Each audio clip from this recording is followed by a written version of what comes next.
Anybody playing pantsless D&D tonight?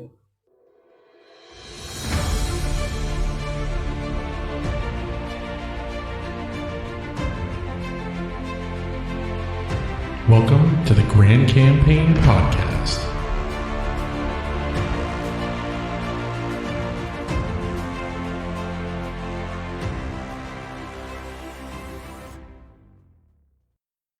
So last game, not last session, but the last time you guys were in the present time, it was the 11th of Salvos in the evening.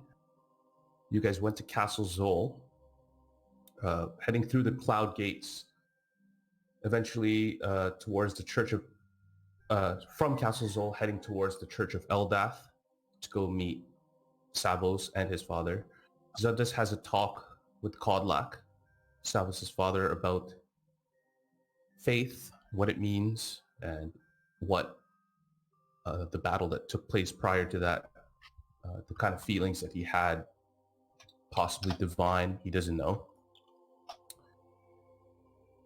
During the evening, while you guys are resting, Brotar negotiates a deal with Prince Sebran to continue Sebran's goal, possibly furthering Brotar and the party's goals as well, with the help. And the next morning, everybody wakes up and Brotar looks a little rough for wear, not having good sleep that previous evening. Eventually, you guys went to Erit Bay and then met an old dwarf who acted like a dick to you guys. And, shoving him aside, you eventually noticed that there was a stable which was housing some mounts, including a griffin, which you guys were looking for. And you guys spoke to a half-elf stable boy and an orc with tattoos and suspenders who runs the griffin stables. You guys negotiated the acquisition of 2 griffins, Fuchsia and Chrysanthemum, and in exchange, you would give this orc some pelts, possibly, as you guys were planning to go to the Outlands in Northern Leon. He wanted 2 saber-tooth, 1 winter wolf, and a mammoth pelt, if you guys happen to come across it. Eventually, you guys met a gold-wearing tiefling named Sejanus, who was selling a dog. He overheard Gray talking about acquiring a dog, and he offered to sell his. He leads you guys to his beautiful home that's seaside, and eventually you do acquire a beautiful dog, which Gray names Blue. Afterwards, you guys head to, Zundus takes off towards the cloud gates and summons a massive lizard. Everybody follows him. The massive lizard is apparently a mount named Spirit. And with all of you guys having your mounts ready, you guys wanted to go for a little test run with your griffins. During that time, Gray casts Fly on Spirit, who takes off with Zundus on his back. Gray, Doggo, and Brotar stay on the ground, and everyone, except those 3, take off, flying around the city of Ecclesia. Zundus and Spirit crash onto the side of a domicile as the fly spell begins to end. And you guys kind of frightened off a family that was living there just having a meal. Savos and Alistair make offerings as compensation to them to prevent them from freaking out, which they kind of accept. Then eventually everyone... Yeah, offerings is a nicer way. You guys all return eventually to each other near the cloud gates, and Zundus is pissed. But Huntress Uratana shows up. Huntress Uratana shows up through the portal in the guard tower, and she kind of slightly scolds you guys for being a little reckless, but it tells you guys to head over to Castle Zol with her to acquire some gear before heading off, where the Archmage has rewarded all of you 2 potions each. And eventually, you guys went to the merchant stall of Sadie, where you saw her and Noodle just hanging about while attempting to sell some items and buy some. Savos unveils the robe of the archmagi that you guys had found, that Brotar had seen and found in Oldwyn, which freaks everybody out. Corvo is summoned while the Huntress keeps a close eye on everybody. It is the 12th. What is the date? It is the 12th of Salvos, and it's Tarkin. Early afternoon, and outside is a very mild snowfall. You guys are at the second floor of Castle Zol near Sadie's stall of goods. Urutana is in a corner staring intently at all of you, while Noodle and Corvo stand near the stairs in the center of the room. Sadie is looking around very anxiously, and she's kind of flittering her fingers as there's a silence that fills the air. So, Zundus just got back from buying the Poisoner's kit, so he's looking thoroughly confused. Okay. Savos, I have just one question for you.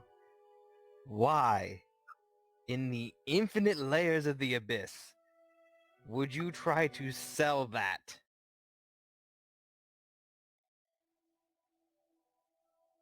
Yeah, probably. Regardless of the situation it's in, you do realize that that thing is effectively a priceless artifact. Priceless means really damn expensive. You can get a good bit of money out of that. Okay, you guys know that he's about to go to jail, right? I mean, not really. Remember what we talked about last night? They're just gonna toss him out, if anything, which I might be able to... might get him out. Yeah. I turn to That's the case. Yeah. What's the archmage's name? Corvo.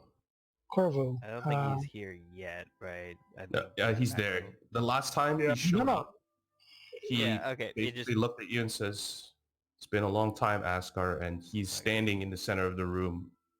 You guys are on the north side, he's looking at you guys. I just turn to him and I go, what are your plans for the boy?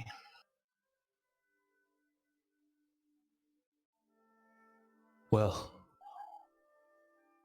he has a lot to answer for. We need answers, Askar, and he's looking at you right now, Savos.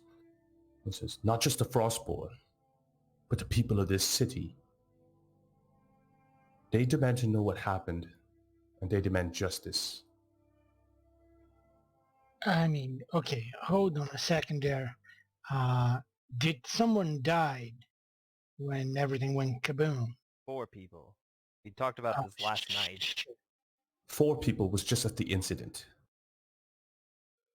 The epicenter. Many others lost their lives.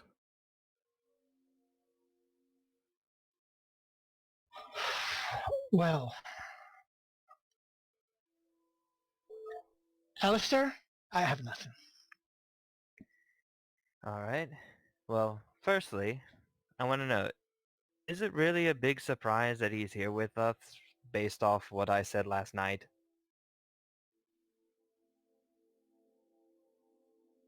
And he says, "Well, I wouldn't say it's a surprise, but if he's here, then that means Raventree is here. So, No, he Askar. came with us. Where is Raventree, Askar?" How should I know? Here, call him. And Alistair will toss the pendant. Toss the pendant to Savos or to Corvo? Savos. Oh, okay. I'm going to take the pendant and call him. Call Raventree. I'm gonna say, Okay. "What's up, you old bat? It's been a while. Where are you?" It takes a little while, and during that time, you could see Corvo is just staring at you. He's holding a large golden staff His hair is long and white and flows down as he's not quite dressed necessarily, like he just kind of rushed out of his house. He's wearing a robe with blue and gold trim, and he's just staring, clutching his staff. I mean, Everybody is on edge, including you Uratana, would like- who kind of flinches when you toss the sending pendant. yeah. Uratana kind of flinches a little bit, but then she eases up. Yeah, I was gonna say, if you'd like to identify the item to know what it does, you may. Because I'm aware. All right. And a few moments later, you hear a voice. And he goes, "You are not." And it just cuts off for a second. He says, "You are not to speak to me."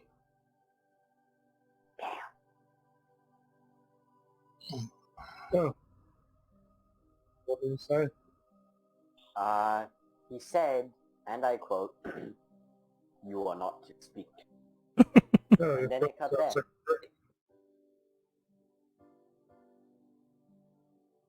You have any way to track him through a sending message? I don't know. You're a powerful wizard. You might have something. I mean, maybe see someone can this- scry on him if they have the ability. Raventree is clever. He disappeared shortly after you did. And one of our guards saw you and another student head off with him. Instructor Kelzan. He raised the alarm during the incident. So, where is he, Asgar? I don't know. Okay, I he went is. off on my own. Yeah, he's not lying. I mean, I can put him under a truth spell if you want that. I'm just testing my voice, guys. Can you hear me? Yeah, you're good. Yeah. Okay, good. He looks at everybody and he says, "We need to have a talk." And he turns and he creates a small little portal in the side of the room. And he says, "We're headed to the Aradia, away from prying ears. Go." Okay, before I go, I take my slippers of spider climbing since we fucked everything up. I'm not gonna give it Yeah. away now.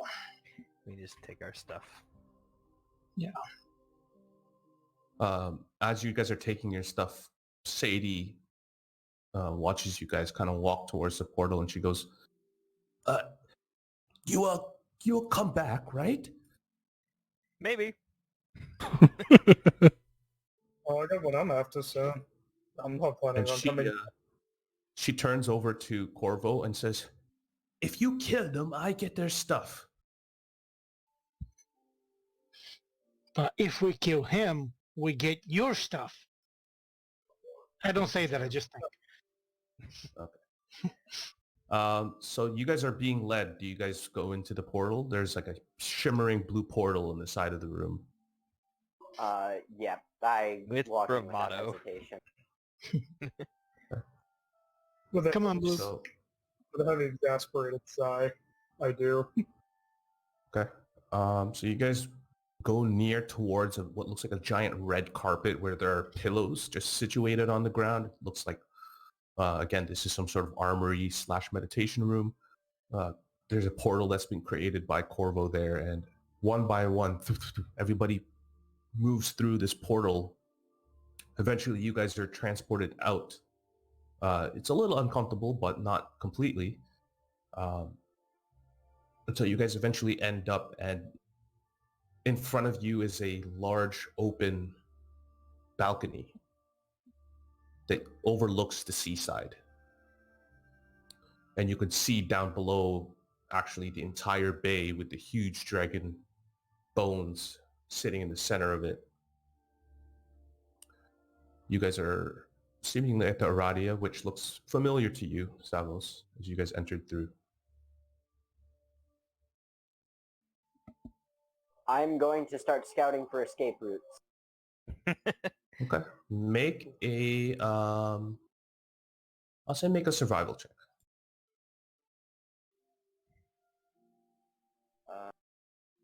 19. 19. Okay. You're aware of a few. There are, one is definitely over the balcony, which is probably, a couple of 100 feet up from the ground. And there is one specific exit to this place. And from that you would know exactly where to go to get out of the building, having been here before. You're at the kind of private study area, so it's where one-on-one tutoring happens. You spent a lot of time there with Corvo, so you know exactly where you guys are. Okay.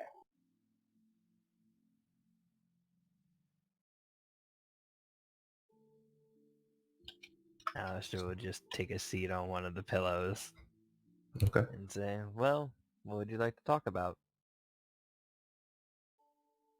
How did you come to meet Ascar? Everything. Well, we met in Clyde. We were in the same bar. And then we heard a noise outside. A halfling man was kidnapped. And we helped each other get him back. We kind of just went with it. And then we've kind of been together for the past, 6 months? 4 months? Something like that. Yeah, anyway. Yeah, and Then I two basically just came in met him. later. Yeah, Oh, you took the boat ride. Y'all have known him for at least a month and a half, month, give or take. yeah, more or less. Because the boat was like a month, wasn't it? Yeah. We're pretty so the friendly by keg is now. Actually, the keg's with the baker. So you guys have, I think you have, like a bottle or something, or a flask. Okay. Gray is the only one with booze at this moment. Yeah. I thought that I filled my flask before I gave him the keg. Yeah, you did. Okay. You filled it. So you have a flask. The of only rum. booze Alistair had on him was that bottle. So Corvo looks over at you, specifically Ascar, having heard all of this, and says, "And you? Why leave?" Look, I stay here and get put on trial, or I leave and don't do that. Which one am I going to take? Well, leaving just makes your implication more obvious. A trial is fair. You understand how we do things here? Well, I mean, I did kind of panic, but my point still stands. Well, considering this is a special situation right now, we're going to have the trial now. Oh dear God. Oh, fuck. And you now see Uratana appear through the portal along with a few others who show up. One by one, they come through. And you can see the first that walks through is someone you've already met, the Tabaxi, Zintheros, the Water Baron. He walks in kind of still, he's wearing like a full pajama set. So he's got like that little Santa looking hat as well, but it's just colored white, wearing pajamas, and he kind of stretches and yawns and he goes, "I was taking a good cat nap." Oh, Catnapped. it's time for a trial. And he kind of just lumbers over and sits on one of the seats.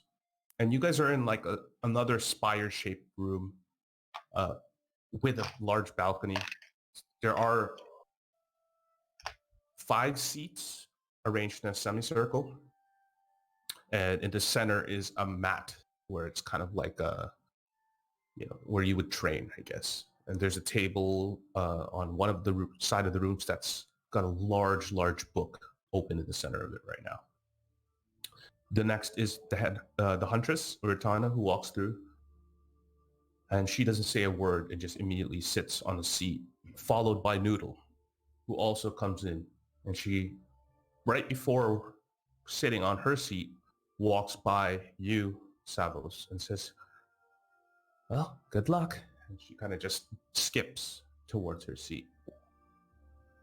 The last to appear is a dragonborn, male. He wears what look like almost bony armor. It's almost like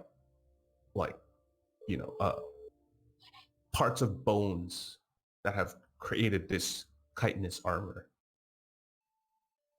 He is black in color, all black, and he just lumbers, and he is pretty much as large as Brotar at this point. And he walks by, he doesn't say a word.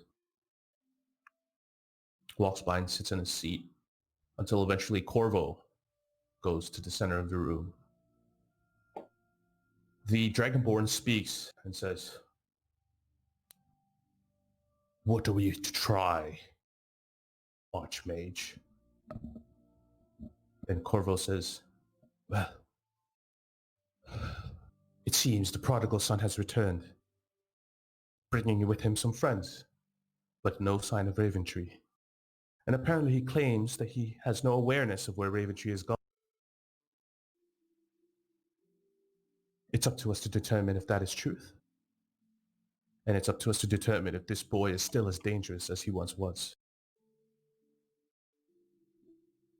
And Noodle looks over at the big Dragonborn and says, look, Prince, just take it easy on him, okay? He's just a boy. And the Dragonborn nods. So as all of them are now seated and looking at all of you.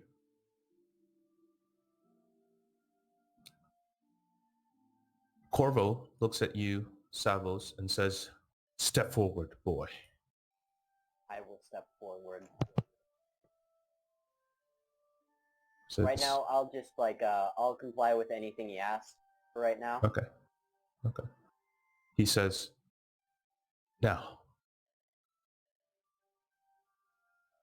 what is your relationship with Raventree? Student teacher. We understand he was once a teacher here, but So I'll probably just level again if I don't What lose do you this fight. know I of him? shouldn't lose. Let me check my. Do I know anything about him? Okay. just what would you remember? Oh God. You're testing my memory compared to Savos's. You're Yep. evil. Gotta write that shit down, bro. I do write things down, and then I forget where I it's your put those backstory. notes. It's okay. So as you're kind of just sitting there going, the Dragonborn is tapping his clawed foot on the ground. He looks a little impatient. Eccentric.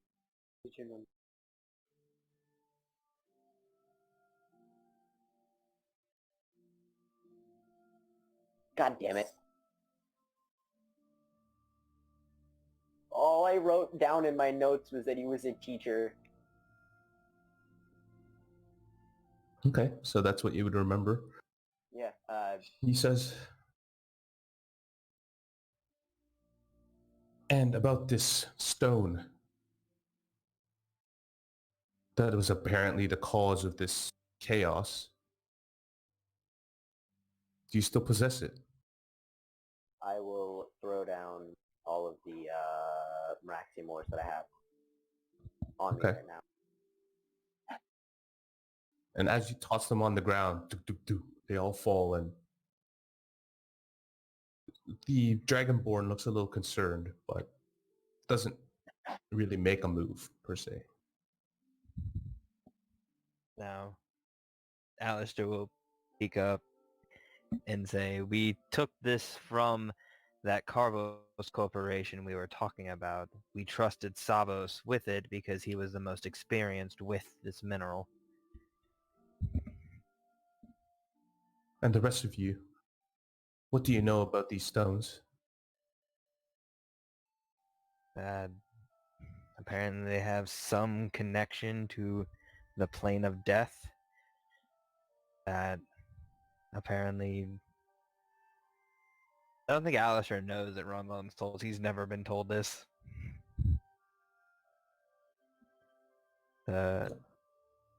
And that apparently it takes some special people to be able to use it. And Noodle speaks up and she goes, "Well, special indeed. I mean, it's been a while, but I've seen this before." And Corvo looks over at you, Zundis, and says, "Drow, you are aware of what this is." Am I aware of it? Make a... Actually, you're aware of its existence because... So... how old are you again? You're over... Okay. So you would have heard of a time when the above ground people were fighting, which a war known as the Resource Wars that the Drow just didn't want anything to do with. So you guys kind of just sat back and watched them destroy each other. You are aware that it was over something called Egra stones. You don't know the nature of what the stones are, but Corvo looks at you, knowing that you're much older than everyone else, just asks you and says, "You know what these things can do, and you've let this boy hold on to these things?" Just this child. I don't know. I can't explain why. But I see great things in him. And he is one of my people. I am, after all, a Kasare.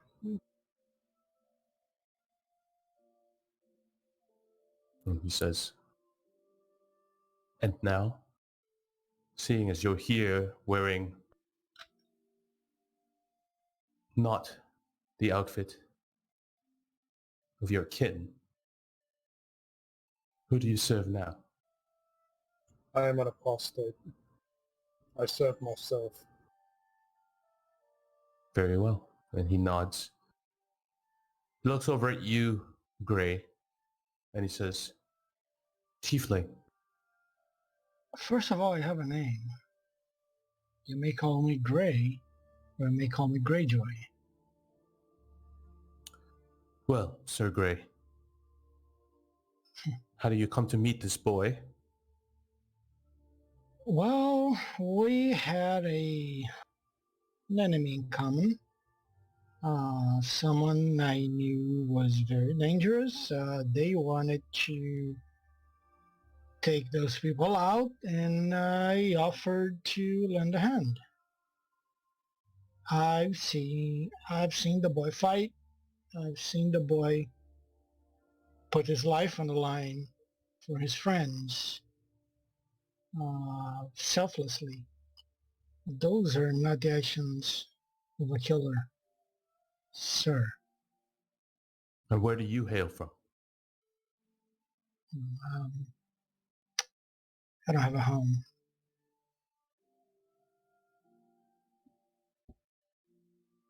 Make a deception check. Oh, something I'm not good at. What, deception? 23! He says, "Well, it's not one of my goals to pry into your lives. I'm just trying to get to the bottom of things." And he looks over at you, Brotar, and he says, "Orc, where do you learn the gun arts from?" It's a pretty damn good question. I don't rightly know how I learned this. I just kind of fell asleep and then woke up and knew how to do it. I Interesting. really want to say where it came from because it would be funny. And where do you hail from? Oh, what the? Well, My town. I come from Oh. all over. Before I miss. Oh, he's talking about it. Wait, Sorry. was he talking to me still? Yeah, Brotar. Sorry. Like Riverdance or something. What the fuck's the name of that town? Raintree. Raintree. I come from a Uh, little town called Raintree. Hollow. Rain Hollow. Rain Hollow. Close enough. And he says, and what is your goal with the boy and your merry friends? Well, we're just trying to make our way in this world. Aren't we all? And finally, the bard himself. Why, thank you. My name is Alistair Tailweaver.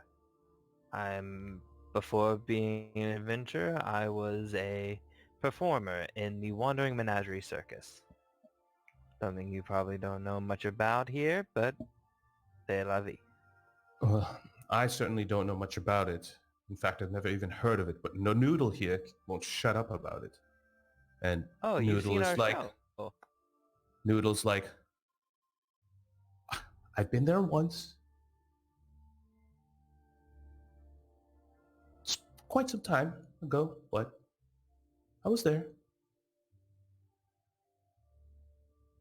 Corvo says, Oh, sorry. well, a man of such renown traveling with a boy who caused destruction in his town, an orc that wields a gun, a tiefling with no home, and a drow who has decided to turn on his kin. We're quite the merry band, ain't we? Never mind kin. You can't be a kin to someone who owns you. Oh yes, I'm aware of how they do their tasks. Now, Bud, you tell tales and sing songs. What tale will you give?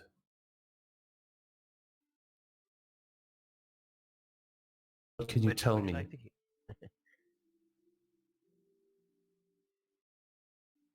I want to know about your friend Asgar here and what you've seen him do, and I want you to answer truthfully, as I get the sense that you are the morality of this group. Now, Well, someone in this group kind of has to. Damn it, he knows. I mean, if you would like, you could use these, and I point out my braces to make sure I'm telling the truth. I'm aware. The fact that you would know that gives me a little more trust in your words than theirs, so please, what have you seen the boy do?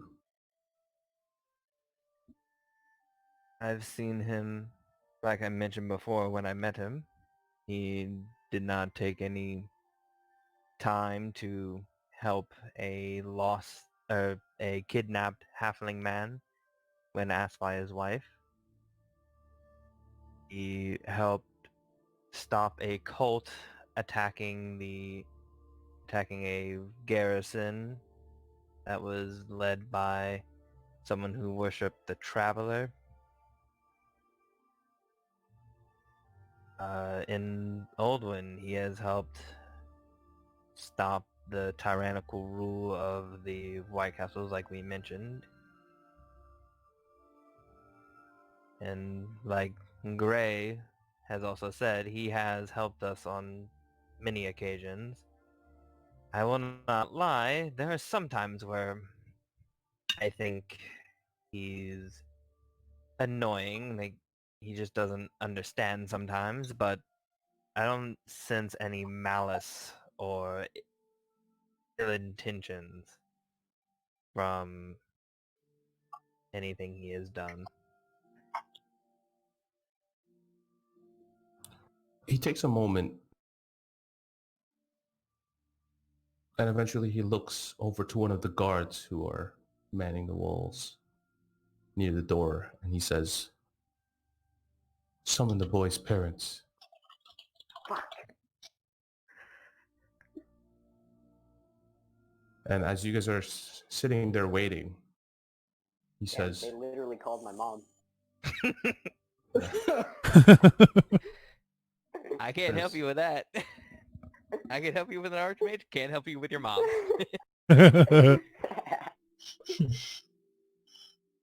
Asgar, Yes? what is your relationship with these stones? Are you aware of what they are and what they do? We've seen you use them.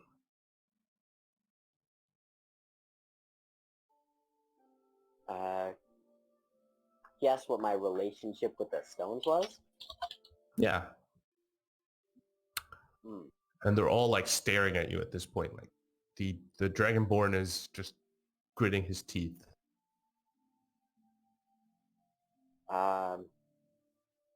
I found them, and then I kept them, because I thought I could get some money out of them. There's no profound reason why I kept them. The Dragonborn is... Sorry, go ahead. This looks a bit perturbed about. I don't think you've ever The, seen him. You never even knew he had him. Yeah, exactly. think. You just like, Yeah. I trust him, and then I was, wait a minute. Yeah, and you would have known, like there was it's not that you wouldn't have heard or even possibly even witnessed, just to hold off the entrances at the Twilight Expanse, but you would have definitely known that the world almost destroyed itself over resource wars, and that this possibly might have been one of the causes of it. You don't know exactly. Along the... So, Yeah, go ahead. Savas, Mm-hmm. as much as I trust you, I am quite a bit older. There was a time when your surface world, the life on it almost extinguished itself. And we have suspicion to believe these stones might have been involved. I was alive to see this happen. Damn, that's brutal. I just find it a bit disturbing that if you do understand the nature of these things, that you would be willing to sell them for coin. Yes. It is a weapon, one capable of extinguishing quite a bit of life.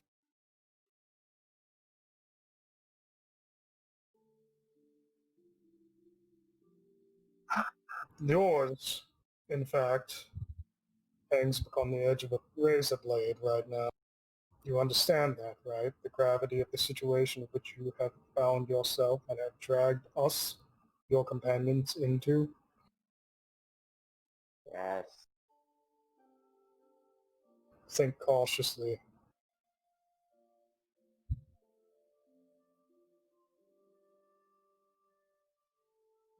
Oh, great caution. One of my most prominent skills. Wisdom comes with age, but I'm going to have to encourage you to exercise that brain muscle of yours with regards to destructive weaponry.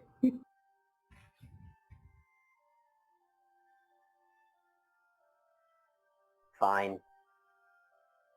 Also, please use it when you're trying to sell things. Just think about what you're trying to sell. I don't think about what I'm trying to sell.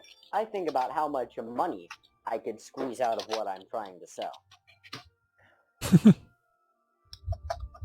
Corvo almost shakes his head as you say that, and he's like, I guess it was foolish of me to think that you would have changed after just a few months. Oh God. He says, looks over at the Dragonborn, who is just sitting and, again, impatiently waiting. He's gritting his teeth, sitting in the corner. And he says, Prince Xanthurian, what are we to do with this situation? I have an idea of where the rest stand, but you're the most aware of this circumstance. He says,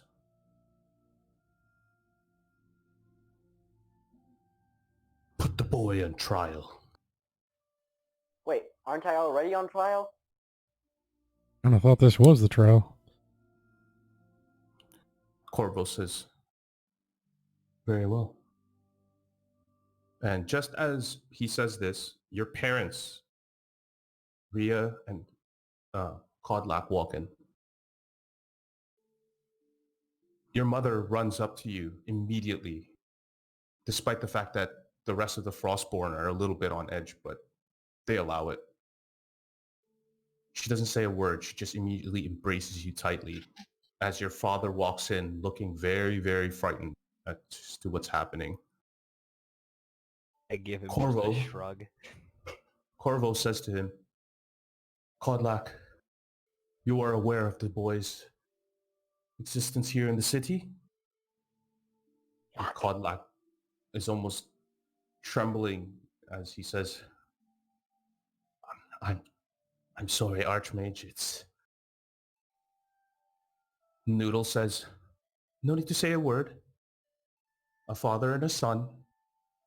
Corvo, you know, you could be a bit emotionless sometimes.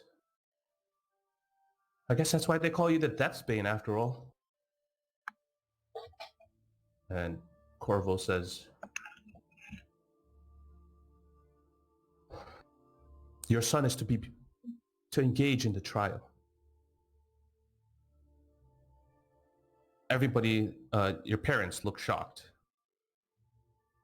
Your father runs up to Corvo and kneels in front of him and says, no, please. Please don't send him off. And Prince Centurion, the Dragonborn, says, it is the only way to justice, and the city demands it. And Corvo does not hear your father's pleas. If I might ask, what the hell is this trial?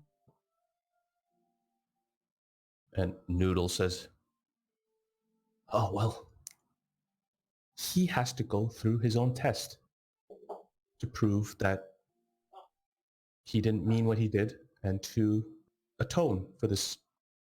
I mean, a lot of people died for what he did. But basically, he has to go off on his own and he die for 30 days. And if he does, then I guess everything's okay. I mean, for any discretion we've had, everyone's had to go through it, so he's no different. I can't He'll really be help. fine. Probably. Maybe. So you're just going to throw him in the wild for 30 days, and that's supposed to tell you how righteous he is? And Xanthurian says, not in the wild. And he points out over the balcony towards the ocean. We're going to throw him into the sea. There is an island beyond, from what you can see here. The boy will survive there for 30 days to atone for his sin. Should he live, then the city, the Frostborn, and the citizens will grant him a new life. At Is this he- point, yeah, go ahead. Is he supposed to go here by himself with no help from anyone? Is that what you're saying? That's the way it's been done for a long time, and that was the wish that Escarl had for this place. Man, this town just keeps getting better. So at this point, both your mother and father are kneeling in front of Corvo, just begging him. Your father looks over at Rhea, your mother, and sees that she's broken up about this whole situation, just having seen you but for a moment. And he stands up, wipes the tears from his eyes, and he says, Archmage, as the boy's guardian, I will go in his stead. Oh, hey, Jesus. don't do Okay, that. old man. No. I will be fine. Hopefully. I did this. This is my punishment. I'll accept it. Jay, just remind me something. How is the relationship between this place and the Empire? I know The that they relationship mentioned goes. something.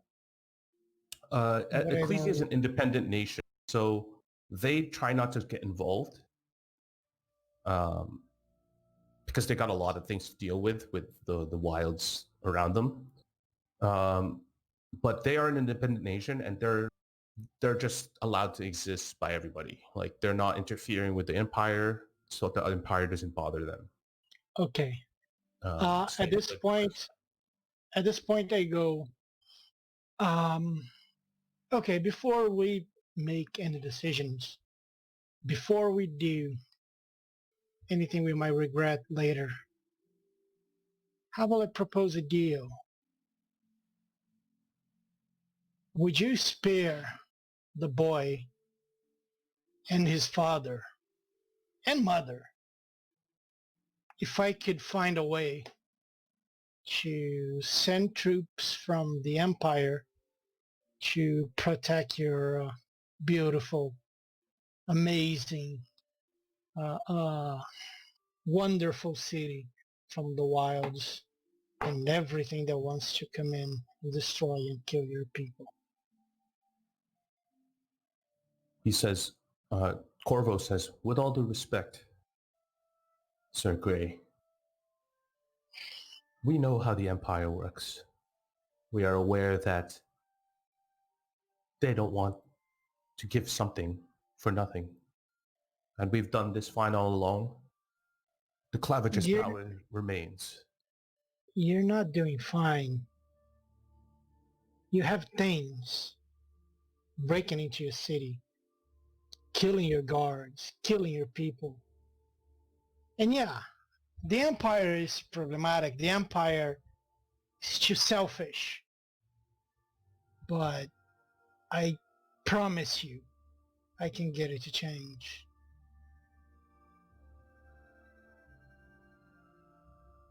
Noodle kind of looks over at Corvo and says,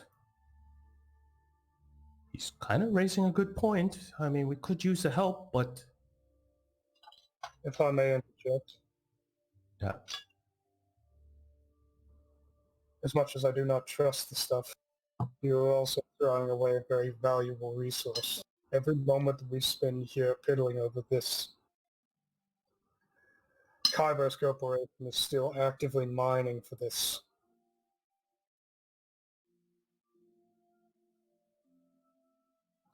And as far as I'm aware, that boy is the only one who possesses any knowledge of how this stuff works. It could be invaluable in case they come to us, which they inevitably will. the Dragonborn Necromancer Hmm. looks over at everybody and says, the Drow is right.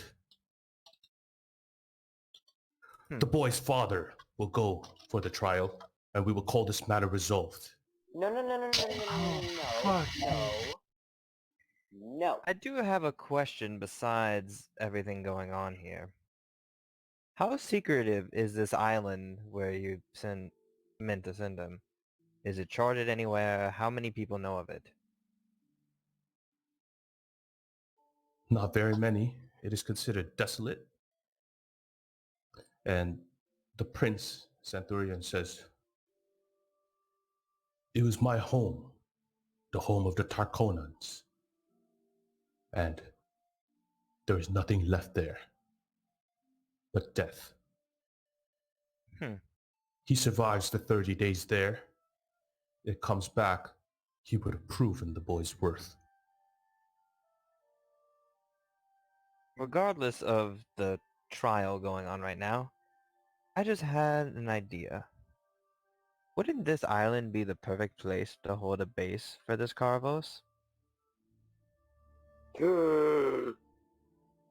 You beautiful genius. Corvo says,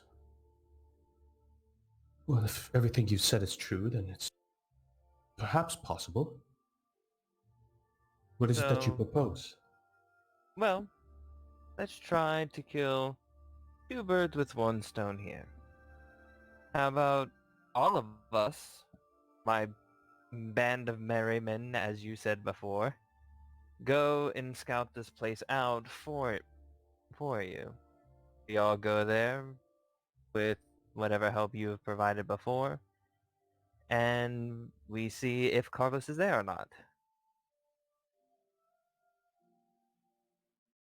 With no help Corvo- from this Carvos Corporation. Corvo responds to you and says, an enticing proposition, of course, but the city still demands justice. Alright. Everybody who agrees with Prince Xanthurian, please say aye. And one by one you hear the Huntress, the Water Baron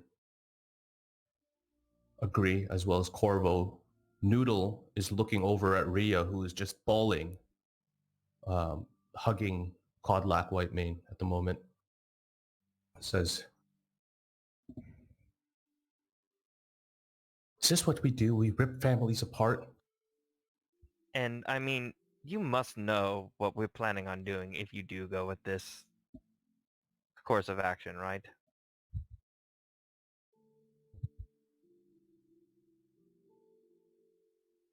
Well, seems we're in a standstill here. I mean, we're gonna follow up on that lead I just said anyway. So, all you're doing is you're making him come along with us, is what you're doing. I think that might sweeten the pot. Sorry, I thought you were done. Oh, no, go ahead. Would you allow us to do this?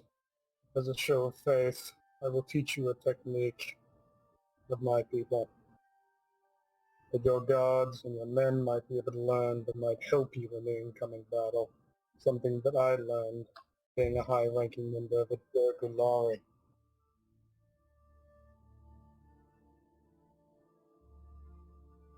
And again, with all due respect, the dark arts are forbidden here in the city, especially one from someone as chaotic as Loth. I mean, But I will- power is power. Like, it depends on the person who wields it, determines if it's good or bad. I'm gonna get Alistair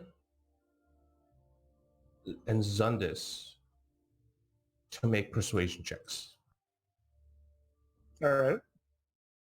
I will give Zundis Bardic Inspiration. Might help a little bit. That's a DA, right? Yes. Damn. That ain't bad. 24 and 22. 22? 24? He says, Corvo says, kind of looks over at the rest of the Frostborn and looks specifically at Noodle, who's kind of starting to tear up at this moment. Corvo says, we will delay this trial.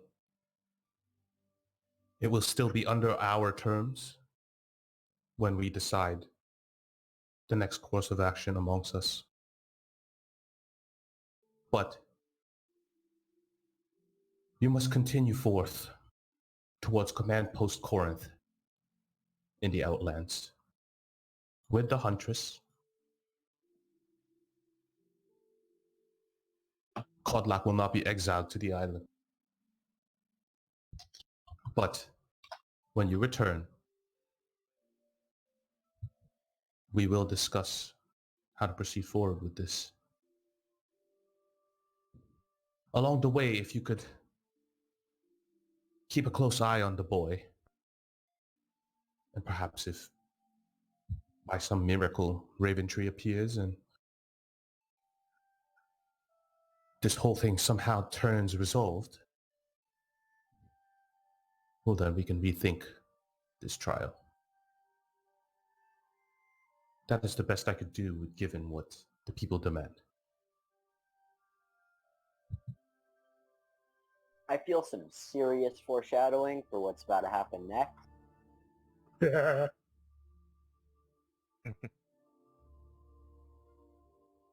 Sundish just kind of pats Savos on the shoulder. Oh, I was saying that out of character. No, I'm like, I know you are, but like, considering your sentence has been stayed, he just like pats you on the shoulder. So the parents stand up and hold and shake every Frostborn's hand and say, "Thank you, Frostborn. You believe me, my son, our son, he's a good boy."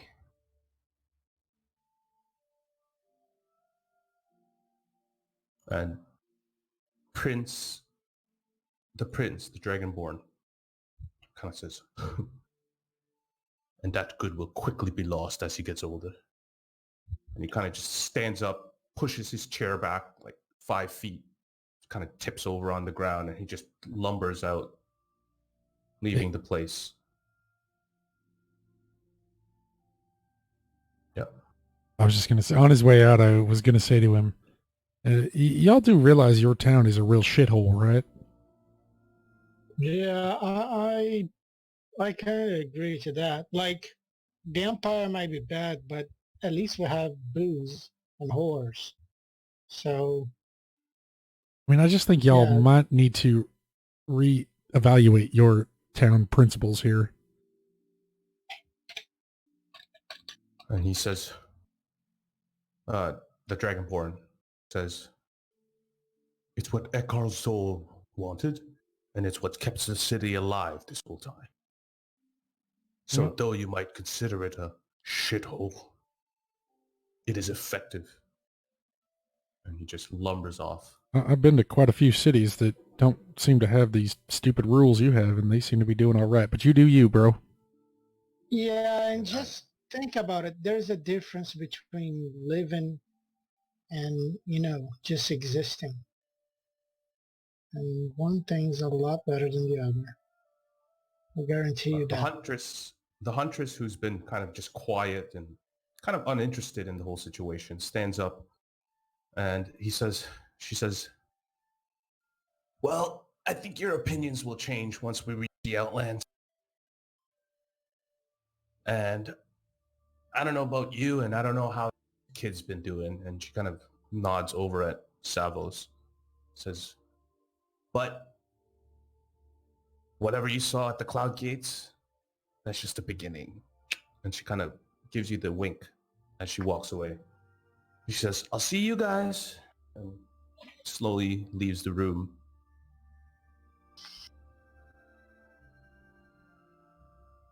Okay, how Corvo about we... says, Oh, sorry. Corvo says, "When you decide to accept this deal, which it's not really your choice per se, but Huntress will meet you at the Cloud Gates.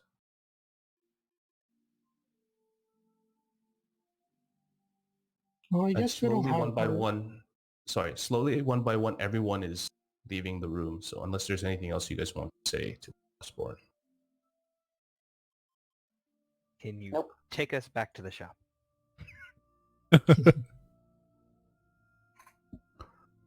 And Corvo says, "Well, it would be funny if I didn't, wouldn't it?" And Noodle's like, "Oh, come on, don't do them dirty like that. Bring them back." And it's like, they can walk. And the mood's lightened up a little bit, seeing it's, the trial's over, basically. Roughly how far away is the place from here? Can we see it from the window? Yeah, so you look out the window. So what it's the balcony that you're looking at is facing oceanside, but there is a smaller window on the other side. And as you look out, you could see that basically it's near the body of water. There's probably about 3 or 4 kilometers of city, Fuck. and then it's the cliffside where another spire. So it's almost like two spires kind of mirroring each other on opposite sides. Oh, I wanted to do a grand exit, but I have nothing to catch me. I was just gonna jump out the window and call my griffin. This is- So, yeah. Jay, if I were to Yeah. jump out the window, could I cast Misty Step to save myself from dying? Probably not. I would say if you're gonna do that, you would jump off the window. Then I would have you 30 feet roll. down. Yeah, I would have you roll. I would say I would have you roll a dex Fabulous. to see if in the middle of the air you can kind of cast your spell, essentially. And all that would do is reduce the jump by 30 feet because you're still falling. Yeah. A question for you. Perhaps you would like a demonstration of that technique? Corvo says, you know what, let's see this. And he kind of invites you to the center of the room, and there's kind of a training ground, a little bit of a square panel on the floor. Well, spell it, man. Sorry, what was that? Throw a spell at me, he said. And Noodle's like, and she says, take it easy on him. And Corvo says, I don't know how to take it easy on anyone, but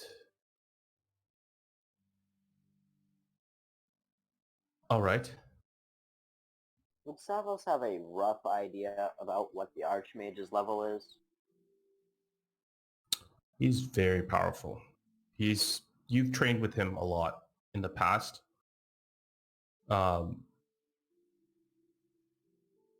You wouldn't, I mean, okay, I'll say make a intelligence check. And I'll tell you, Natural what? you're not gonna know in game like, oh, he's a level, whatever, but you'll know how powerful he is. Yeah, you're not a fighter. A battle master fighter. They actually get to know that Yeah, shit. that's loud. Did it do? Did it do? It No. did not come through, no. Oh, there it is. 10. Okay. He hasn't shown you everything he's capable of, but you know he's very powerful. He's stopped a lot of the threats that has come this way and survived 2 great wars, so he's not easy to take down. And he says to use on this, any preferences? None. Dearest choice. And he says, Preferably evocation, I believe it is.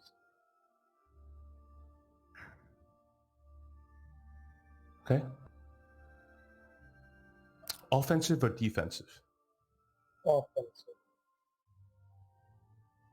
Very well. He takes a small little pouch, very tiny, tiny pouch out of his pocket. And he says, stand at the center, please. And as that's happening, Noodle is like, everybody step back. And kind of ushers you guys and puts you guys probably about 15, 20 feet away from this training ground. The whole place is made of solid stone. And you see him whisper a few words, draw a small sigil in the air. He is going to cast a wall of fire around you in a circle. So suddenly this pillar of flames just bursts around you, Zundis. You are now surrounded by flames. It is 20 feet high, about a foot thick, just 20 feet around you. And you are unable to see anything. You are just inside of this wall of flame. I'm not sure Peter's Ward can actually do anything against the. Now that I'm thinking about it.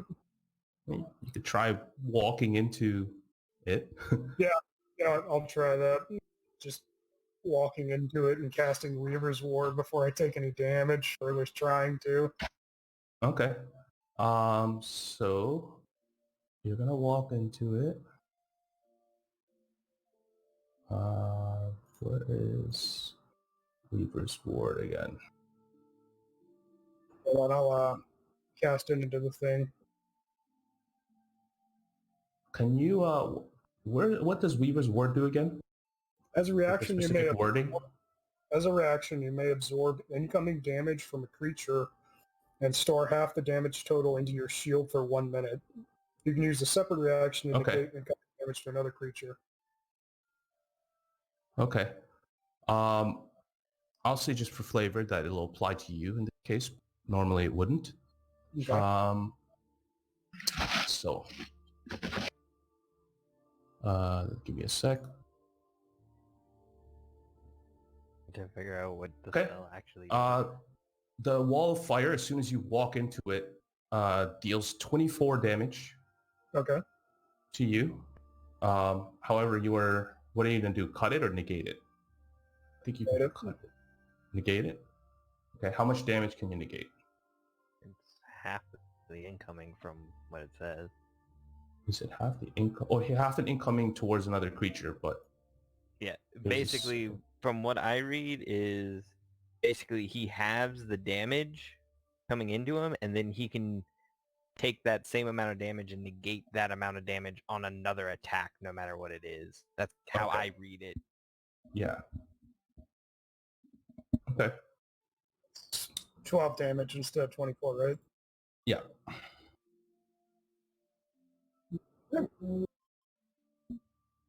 He drops the wall of flame and kind of looks at you. And you now see Zundis come out just hissing with smoke as his shield is just glowing. It is glowing first it's glowing a bright red, and then eventually it diminishes into a dark, dark black until it restores its original color. And Corvo says, well, it seems you still have the favor of the gods, even though she's a bitch. I will cast a third level healing word on. I knew we are about this, Steve. You don't have to worry about that. Unless you really He want says- Fucking damn it. He says, all right. You'll have to show me one day. I'm interested. If you make it alive, please. We'll meet again here at the Aradia. You interest me, Drow. Your kind has always interested me. But I forgot to usually they're trying to stab me or end my life with a sword. So it's nice to have a conversation with one. forgot to mention the other little tidbit about this spell. See, that's not the only thing that it can do. If you were to attack one of my friends, which I'm not going to ask you to demonstrate, I could then negate half of that damage, making it a little less effective, if that makes sense. Oh, even better. And if there's some way I could perhaps look into this without drawing the attention of Loth, then perhaps it might be worth pursuing. Especially in the days to come against Calvers. Agreed. And with that, I must see my exit. It is late. Askar, you better behave. Fine. Won't be happy And about it, kind but I of- will. He walks away. I guess we're just forgetting about the cloak then. I'm okay. No. with- Don't I'm not. bring it I'm up. saying that out of character. He leaves immediately the room, and he leaves you guys a portal. In the With the book? process, Kodlak and Ria run up to you, and they say, "Oh, I don't know what you did, but the Frostborn are fair for sparing us." Who are they Eh, talking to? To you. Me. Okay. They're your parents. Your point being, Damn, dude.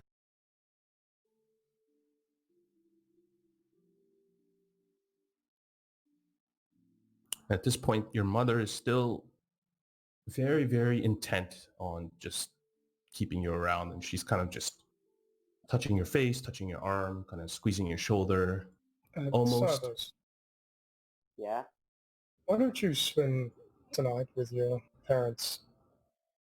Okay. I think you that much.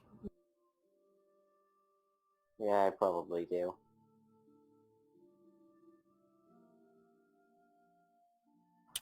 So Also, Savos. Yeah. Yeah. What would you prefer to be called? You want us I to don't know. keep with the Savos name, or would you prefer Aska? It's not my problem, is it?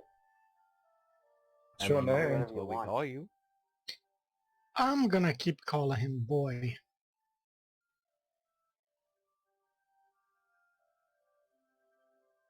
Alright, suit yourself. Names are important. Not really. But call me whatever. Okay, I will call you whatever. You seem rather Let's dour go, here, whatever. son. What's going on? And this Can we just go grab our stuff and get the fuck out of this city?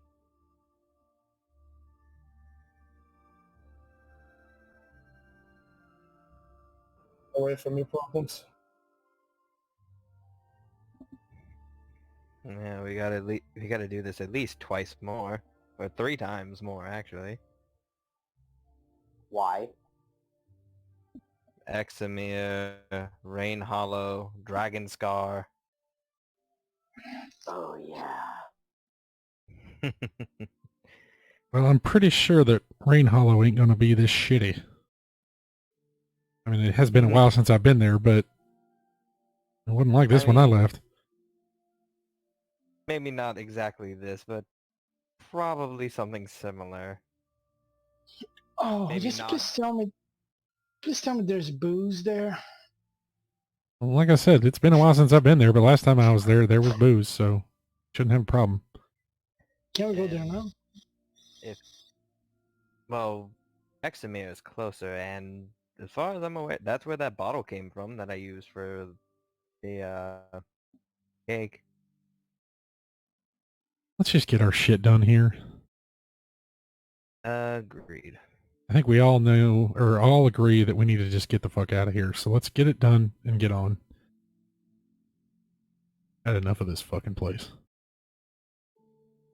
Starting to miss my own home.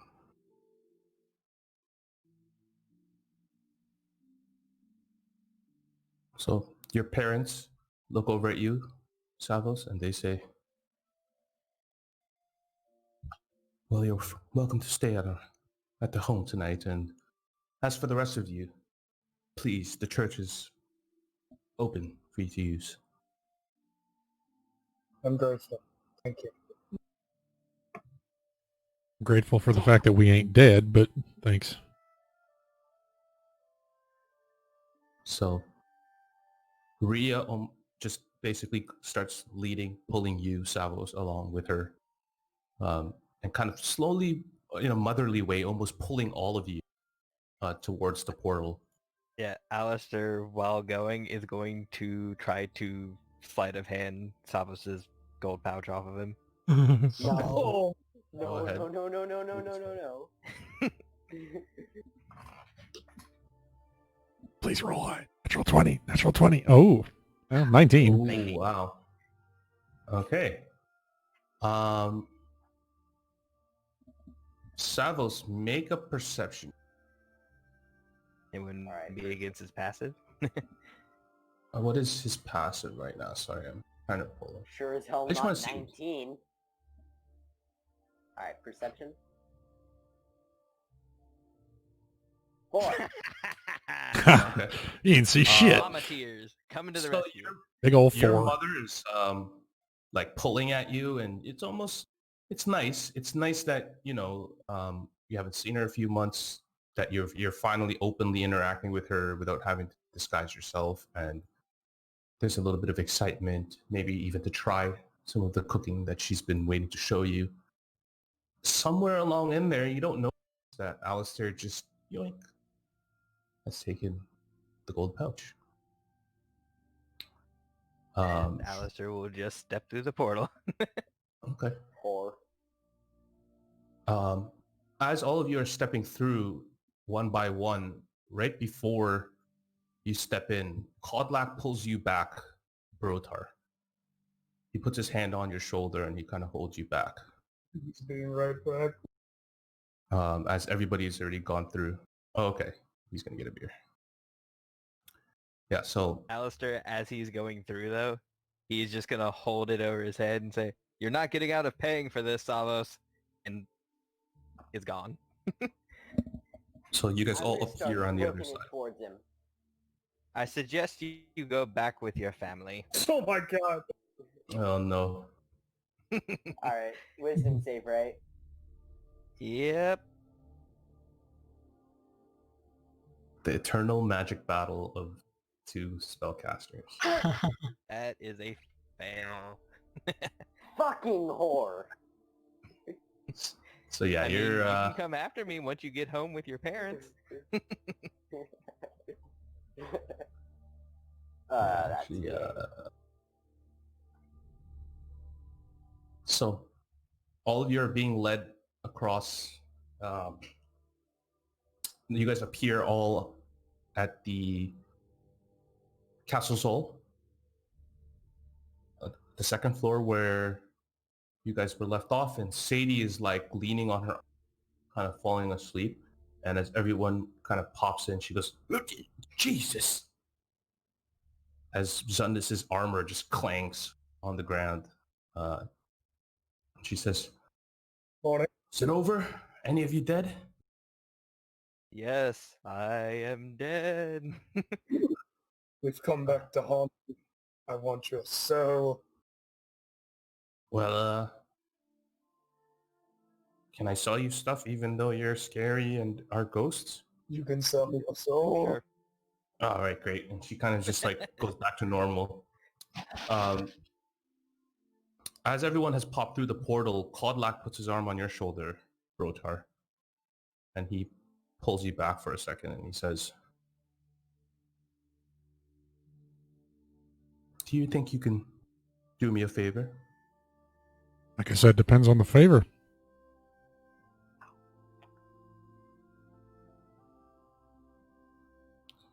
I don't know much about all of you, but from what I've seen, there's a strength of character there. Guess you Maybe could even a say wisdom. that. I like to think of myself as rather wise. Says, "I need you to watch over Askar." The boy can be a shit, but we keep him under our wing pretty well, I think. You got my word.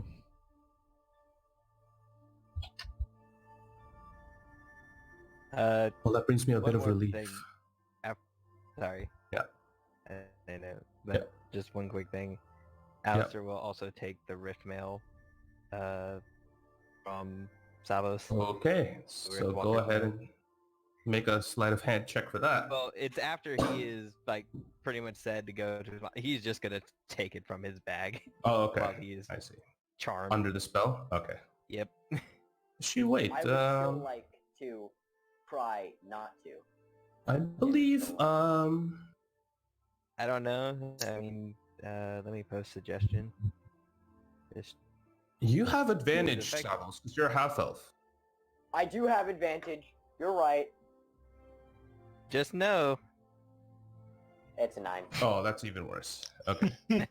So yeah, unfortunately. And here's the thing. You would at least need to get a 16 before you could even think, because I still have a cutting words left. Yeah. So at this point, your mom's cooking and getting pampered sounds like a great idea. And you're just starting to walk towards the house. Then before you pop through the portal, Rotar, Kodlat's going to say to you, thanks for watching over him. And I know he's not perfect, but he might be able to show you some great things. You could say he's already shown me at least one great thing. Can you warm it up? It's hard to explain, but trust me, he's in good hands with us. Are you a seafaring man? Well, not so much anymore, other than the trip it took us to get here. But yeah, I used to. Used to spend a lot of time on a boat. You know that island that they're talking about? Yes, sir. When the time comes, bring him to that island. All right. And you'll know when. Okay. We'll do that. Thank you. Oh, shit. And he says, after you, and he kind of ushers you towards the portal.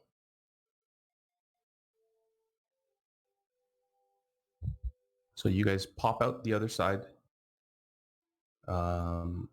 Now at Sadie's Goods. Is there anything else you guys wanted to do? And then we can take a break after.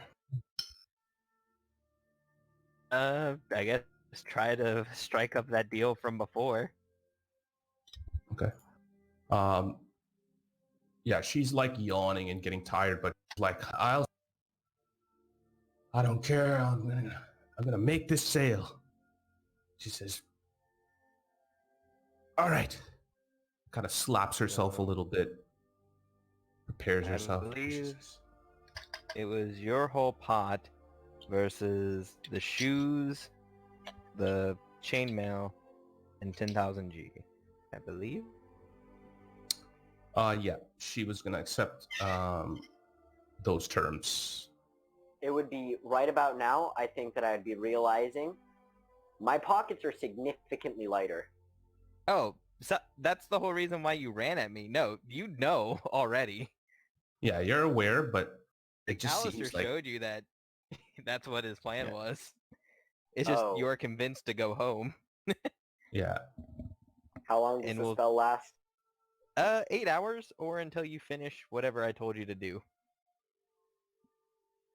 Yeah. So as soon as you arrive back at home, What did you tell him to everyone do? is still. I told him to Go go back home. home with his parents. Oh, right. Okay.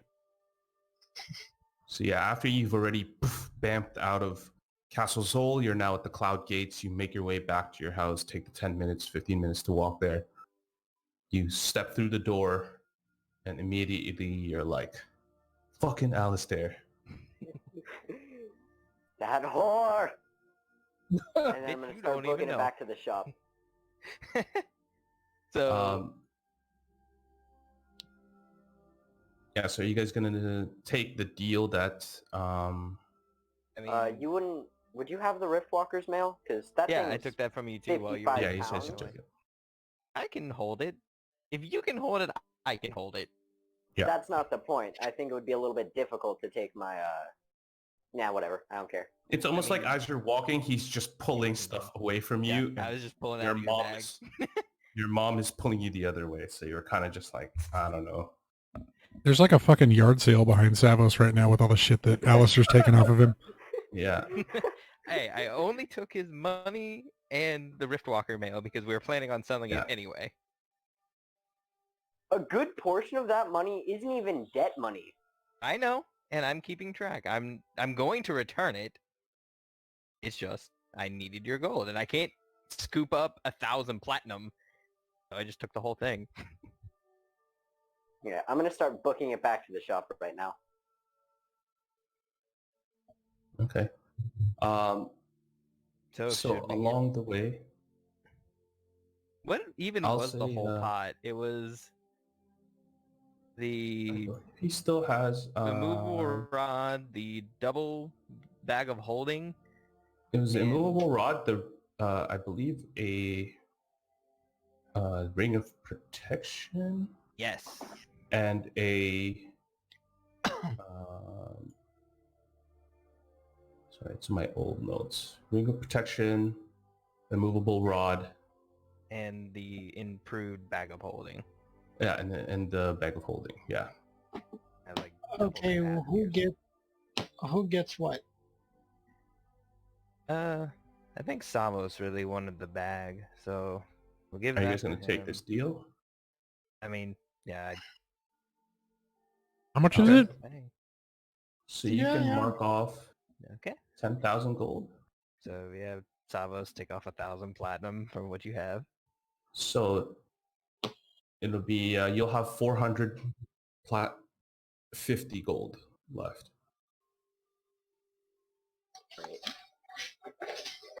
And hey, your debt's only 588 gold left. And after you complete the That's sale, bullshit. Sadie says, so yeah, you'll take off 1,000 plat basically from your stash. Sadie's gonna look over at all of you and says, well, that was the most harrowing sale I've had to make in my life.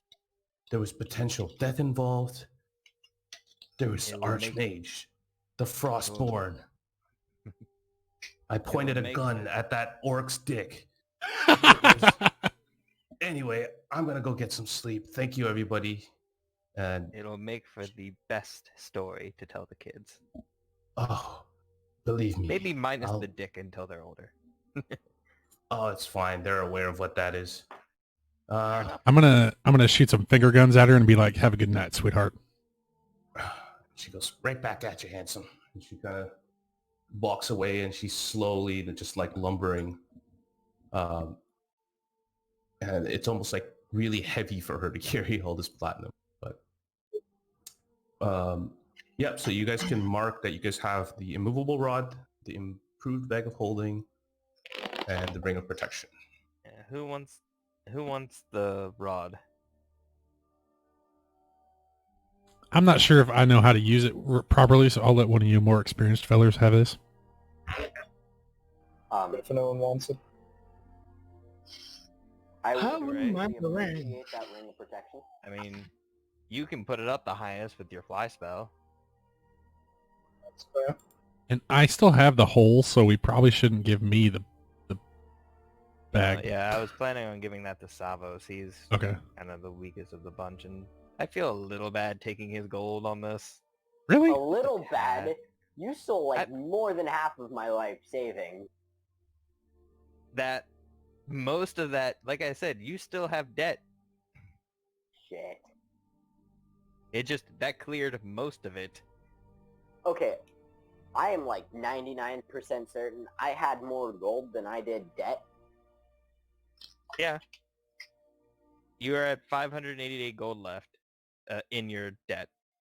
You have 400 platinum. You still have well over 35, almost over 35,000 after your debt. Oh yeah, you're right. I just can't count. Well, In my math is head, hard. Platinum is gold, and I thought that would be Alistair's thing, if anything, but I guess not.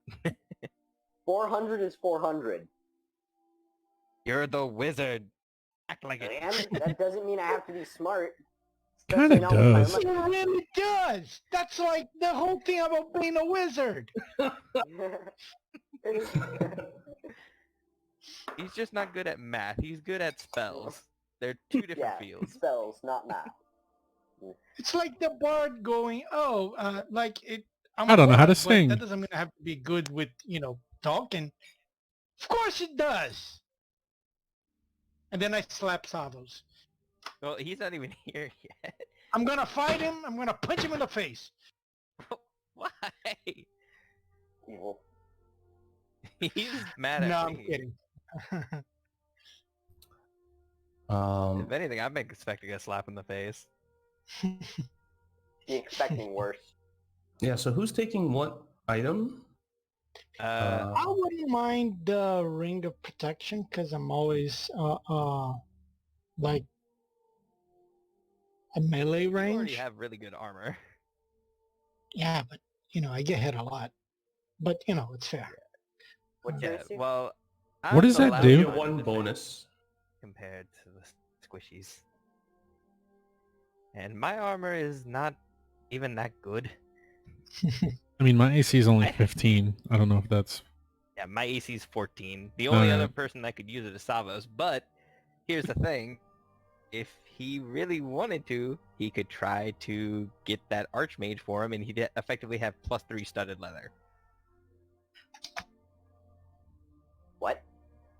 Yeah, that's its effect. You get a 15 plus your dex armor class with that thing if you get Yeah, it to work if for you you. wear the Archmage's robe, that's what you'll be able to do. But Shit, that's that thing I found a long time ago, right? yeah, We found it in the. I thought It was Savos in the did. cave, wasn't it it? was in Things Lab.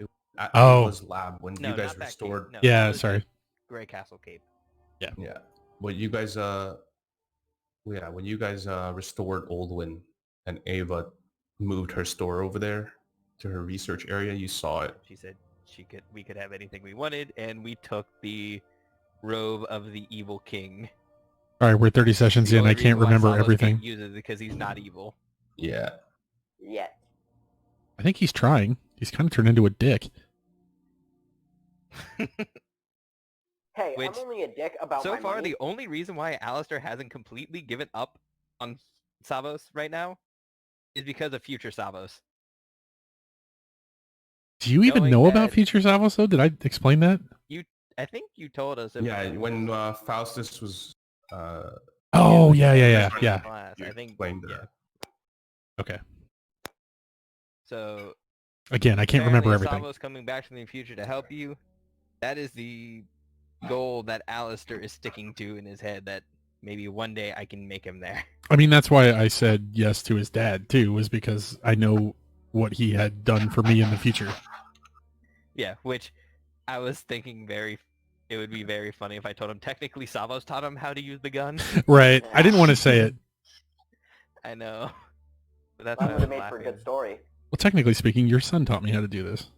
But not him. It was somebody else of him. But future... fuck it. It was another him. And then the paradox ends the campaign. And the portable It's hole just opens and black sucks me hole. into it. Just 5 Yeah. bag of holdings all fall into each other. We somehow Yeah. end up in Faerun after this. Do you guys have any other portable gear? No, just the portable hole in the. I have the bag, hole. right? Yeah, Yeah. So now you guys have planar altering capabilities. So please be careful. Yeah, we have a nuclear button. Oh, dude, I want to do that as soon as possible. You can literally create a portal to another dimension. So just take it easy, guys. Well, yeah, we open up a rift to the astral plane.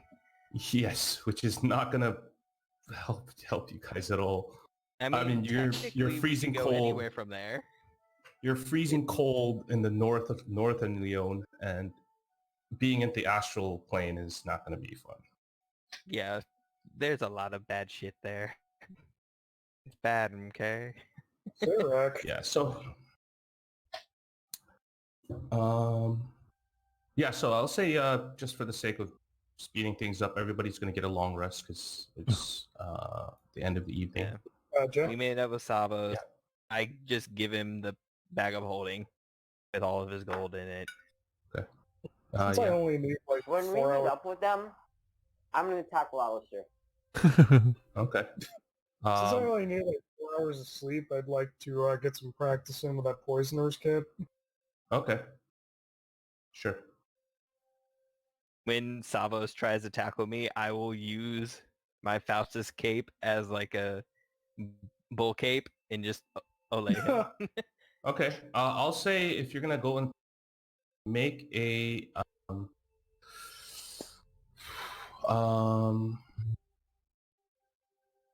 yeah, I'll consider this some sort of shove attack. Check. Or Well, It's I'll say athletics just versus make a athletics or acrobatics. yeah, make an athletics check. And yeah, you could decide, Alistair, if you want to make a athletics or dex. Not acrobatics. Acrobatics. 20. Oh, jeez. Yeah, so you see him coming from a mile away, kind of dance around him, your usual dancing. Yeah, I'm probably used to people doing that due to Alistair's Yeah. past. Yeah, like He's never Matador had style. a You cape just to flip him off though. um, yeah. So you just like literally bull rush Matador cape, just or the cape. You just wave it around and just falls through. And after he falls and like turns around, Alistair will chuck the bag of holding at him.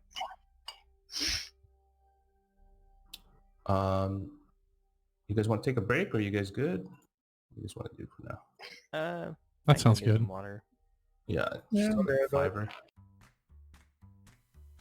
Hey guys, I just wanted to pop in here and say we don't have any ads right now. So if you could just do us a favor and like and subscribe if you like us, and share this podcast with anybody you think might like it. Maybe in the future we'll have ads, but for right now, we just want to help grow this little show here. Don't forget to follow us at Campaign Grand on Twitter and catch us every Friday night at 6 p.m. Pacific on twitch.tv/The Grand Campaign. Back to the show.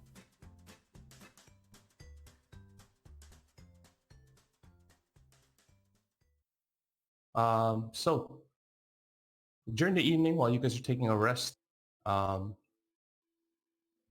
you hear a voice speak to you, oh joy. and you hear your friend and deity, Al3, say to you, "Well, that was something, wasn't it?" It worked, didn't it? Kinda. Yeah. Are Well, you saying you're this alive. out loud? Shit! You're alive. I don't think he's Miraculously. working anywhere. Yeah. So the rest of you guys are at the Church of Eldath. He's off at his house. So just after me giving him his stuff, we're just crossing over that. Yeah. Oh wait, you are gonna give him his stuff? Yeah, like I thought he ran after us in the streets. Yeah.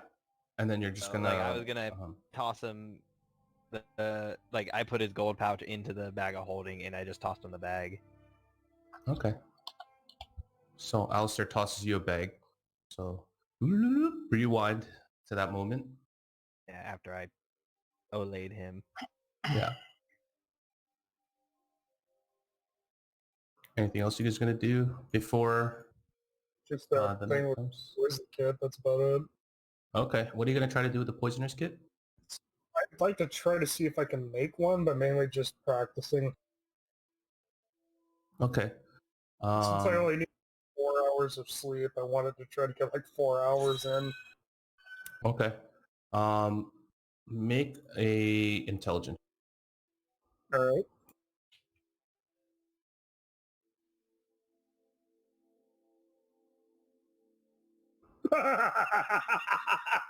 That's a 3. Jesus. Damn. You spend the 4 hours doing this, just racking your brain. You're like, where do I even begin? What do I even do? There's a few strange moments where you're just like, I don't know how to even start this. And at some point, you do manage to kind of nick yourself a little bit. And you're trying to kind of mix some sort of liquid together, and in the process, a little bit just kind of gets onto your skin. You suffer 1 point of poison damage just attempting it. That's it fine. burns I'm gonna rest anyway. It burns a little bit, but now you have this little small kind of burn mark on your wrist. Oops. Uh, You got a pot star. One of these So days I'm going to what start else making, do- or I'm going to try to make a gun and it's going to blow up in my face. Do I get any hours of practice in at least? I'll say that you only get about 30 minutes of solid understanding of it. It's almost like you spend the most of the time trying to mix this potentially dangerous thing. You hurt yourself and you're like, okay, what did I do to hurt myself? And that's all you figured out. So maybe about 30 minutes of the 4 Fair hours. enough. Jay, let me ask you Very something. Would it be possible for me to get Alistair to teach me a few words in Sylvan so I can give Blue some commands like stay, hide. Yeah. You could just ask him. Just Ask him. Yeah. My Sylvan is pretty rusty, but just for basic commands, I believe. I believe it's. So I'll say, if you I'll want, you can say- roll an intelligence check. oh, I'm Alistair. not the brightest. Oh, okay. Yeah, for I you, will you're bardic just gonna listen to what he says. So I will bardic inspire my last Okay. time. so you're gonna sit there and you're gonna try to So- remember. Alistair does the so he Yeah. rolls. He rolls, yeah. We just So had a you're long gonna rest. listen to- We just had a long rest, so you should have restored all those, right? I thought yeah, this was is before. the rest. This Oh, is before gotcha, the gotcha. rest, so that's your bardic. So So 13. roll 13. Well, he rolled his intelligence. Am I rolling intelligence? No, No. you're rolling intelligence because you have to recall the words. Oh, and fuck. He's just gonna mimic you, whatever you say. So Oh fuck. Oh, that's not too bad. 16. Yeah, you do remember. You know how to issue very basic commands. You recall it. You spend a lot of time with people who speak that language. So you just Probably would've- immediately relay it to Gray, who is now saying it. What are you going to command? What are you going to test on Blue? Stay and hide. Okay. So you say stay, and he just kind of stands or sits there staring at you. And then you say hide, and immediately poof, he disappears. And you look over at one of the little crates off in the corner, and you just kind of see it jiggling a little bit. That's a good boy. Okay, Alistair, how do we say come in Sylvan? Alistair just looks completely deadpan.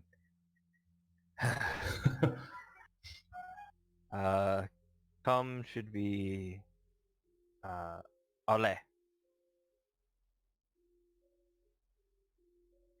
Okay. Ole. And immediately the dog just poof, Blue appears. Pops out of the crate that he jumped into. Just know I'm gonna be making up complete bullshit whenever I have to Oh. say something in another language. Oh, that's part of it. Am I watching this? It's up to Fabi to remember all that. Yeah, you guys are still up a little bit. I'm gonna take a nip off my flask and be like, I think I need to quit drinking because that fucking thing just disappeared. I mean, you saw it when we bought it. I've been drinking all day, dude. Yeah, he's just been like slow dripping some alcohol the whole day. So just been progressively getting drunker. Well, tell me when you're about to sleep. I don't want you getting a bad hangover. What are you gonna do to prevent that? Healing word. It helps a little. All right, I'm going to bed. And I will use a second level or first level healing word. Okay. You just suddenly Fucking damn it! for like a quick second, like you're just about to pass out, Brotar, and you're just like, I'm feeling nice, ready to go to sleep. And suddenly your mind just goes sober and you're like, well, this is just a reminder of how shitty this place is. You And then- son of a I didn't know bitch. it was that bad. It's the weakest healing spell in the game, and I rolled a 1. You just don't know your own power. I am all powerful. So, anyone else going to do anything before the night ends? Nah, Be extremely pissed off, but no. get my 4 hours of Okay. sleep. Okay. Alistair is just gonna rest. Like, he's gonna sleep inside the feathers of Chrissy. Okay. And actually, with a little bit of time, I am actually going to finally use those last pieces of cloth and make just a giant blanket of cloth for Chrissy. Okay. So yeah, you go and lay out some fabric picked up. Makes for a the nice little 3 bed. square yards of blue cloth and the 2 square yards of green. Yeah. I make like a 2.5 by 2 large like swath of. Yeah. And Chrysanthemum just kind of sits on it. Kind of does a little circle before plopping down, That's kind of good. like what cats do. I was gonna put the cloth over it, use it as a giant blanket. Oh. Okay. So yeah. You're sleeping on Chrysanthemum. And every time I'm, like, Chrysanthemum breathes, you're just like moving Yeah, like I'm just like sleeping nestled in like their armpit. in feathers. Yeah. Okay, cool. Yeah, so resuming last, Alathri contacts you, Savos, and says, well, I'm glad you're alive. Well, what now? What do we do next? I have absolutely no goddamn idea. We'll figure it out when we get there.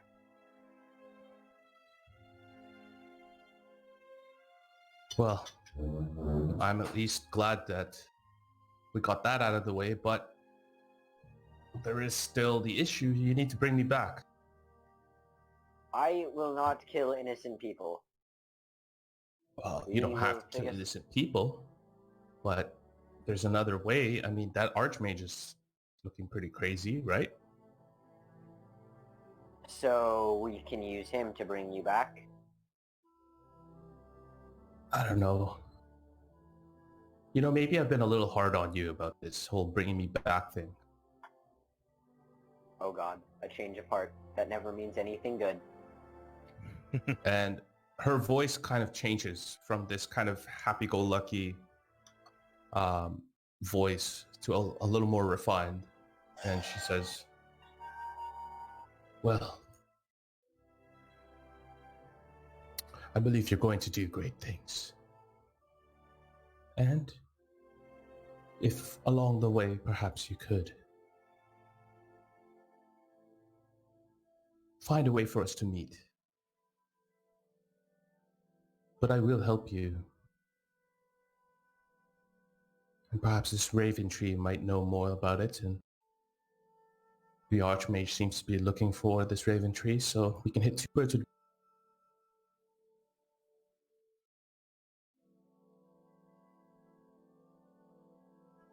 Are you alright, though?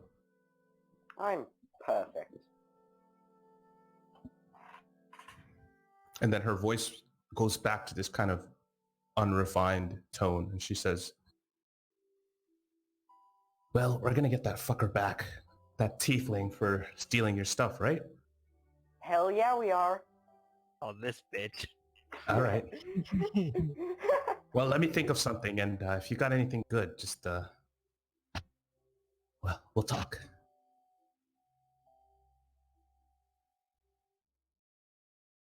All right. Before she disappears, her voice disappears, she says,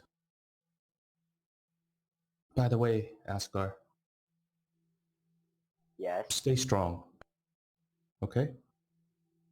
I don't know what that's supposed to mean, but okay. I think it means you might be in for She some slowly shit. disappears.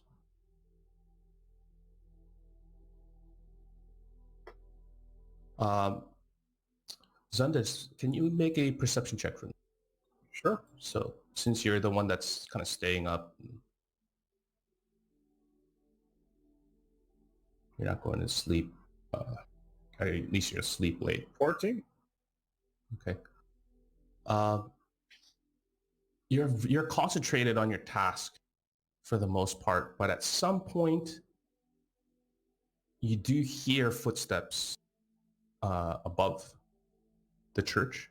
Some point really late, maybe around 3 in the morning-ish. I would probably go and investigate Okay. because I As you- am stupid and have not seen a million horror movies. Yeah. So you go Oh, no. upstairs You're a and drow. you hear Oh God! Sorry. no, you smell almost like the smell of a candle burning. That's just been recently put out.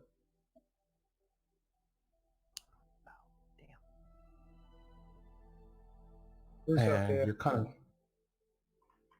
you don't get any response when you ask that.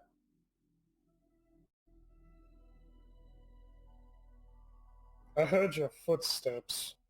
Where are you? Make an investigation check for me. All right.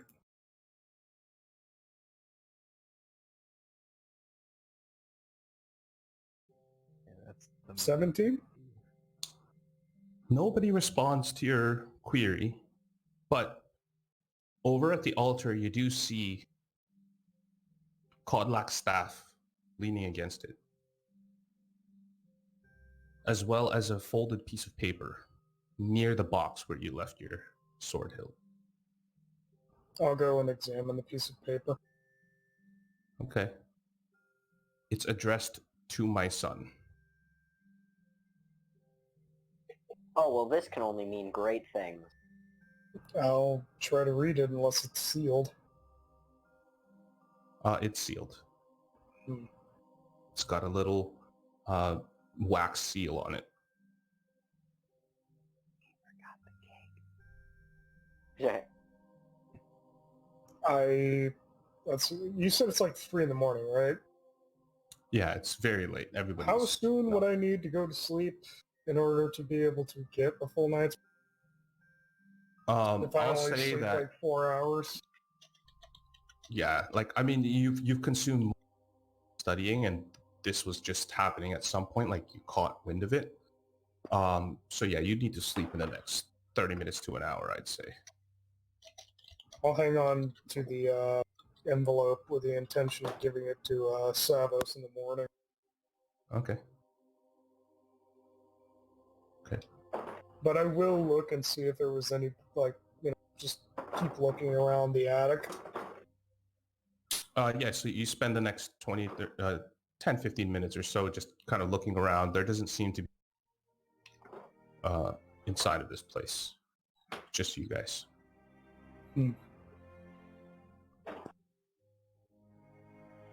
Very well, then. And I will head Eventually down. everybody... Yeah, sorry, go ahead. Sorry, I was going to say I'll head down and go to sleep. Okay. So everybody wakes up the next morning after a nice long sleep. Savos, your mother, has prepared a very grand breakfast and says to you, help me carry this. Let's go visit your friends. I will help her carry the food and visit my Okay. friends.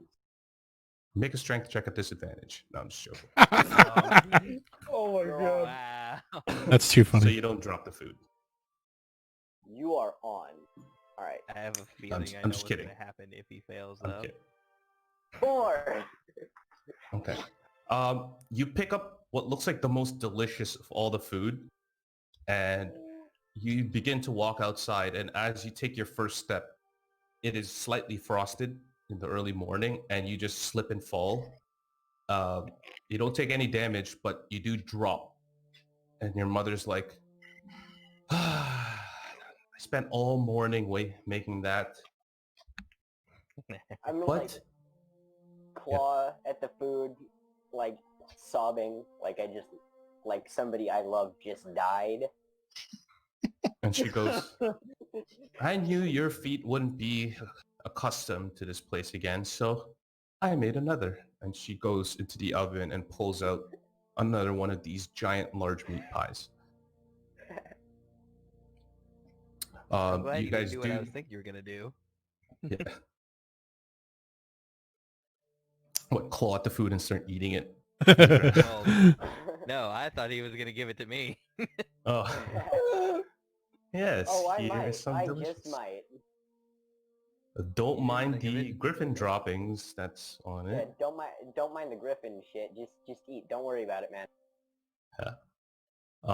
So you do manage to carry the food over to the church as all of you now meet up in the main hall and begin to And set then up your griffin's with the me, food.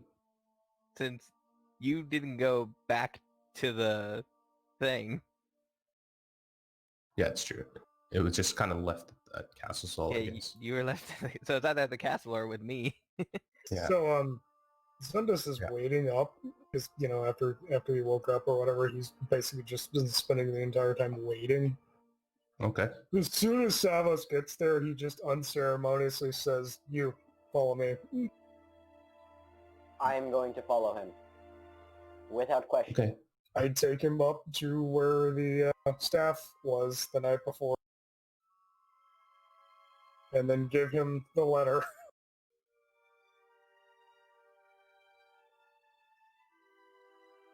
This was left for you. I didn't open it. I figured it was probably best for you to see it. Thank you. Thank you. And I'll open it up and start reading it. Okay. Do you want me to read it out loud, or would you like to just receive it privately?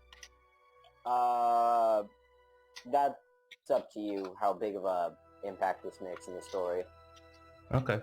I'll just say that you're just going to read it to yourself first, but I'll send it to you in like a minute. Alright. What are the rest of you guys doing this morning? Alistair's probably come up from smelling the food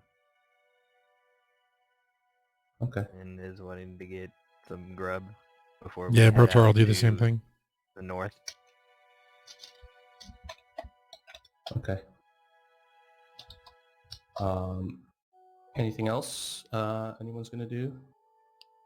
Not really. Okay. Give me a sec. I mean, I will eventually come back down for some food, but right now I'm waiting patiently up there with Samos. Okay. Jay, this is what I think it is. What? This staff. So eventually, you guys are all looking around and you notice that Kodlak is not here and Ria is looking around saying, have any of you seen my husband? No, I don't think so.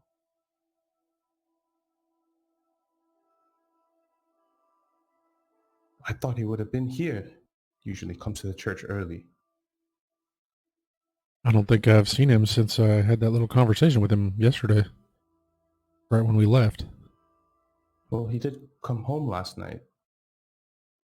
But perhaps he's just out requesting donations. No matter.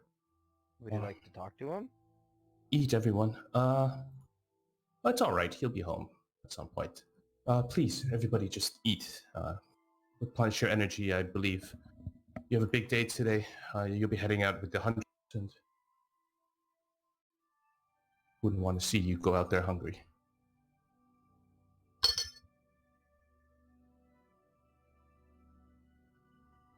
So you guys all begin to eat, and she's just prepared like a huge meal. She's been up in the early hours. I think it's funny just preparing nobody's you guys a noticed meal. we've gone. Alistair is just groggy and eating the food because he has survived off of rations and the boat food for the past Yep, like because- 4 months. Don't talk to me unless I've had my coffee. Oh yeah, I'm grubbing. This is the best thing you guys have eaten. I'm grubbing down. I'm going to give Same. Waya the letter. Okay. You pull her aside and you give her the letter. She kind of looks it over.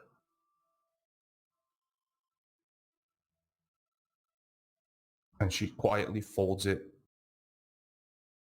And she says,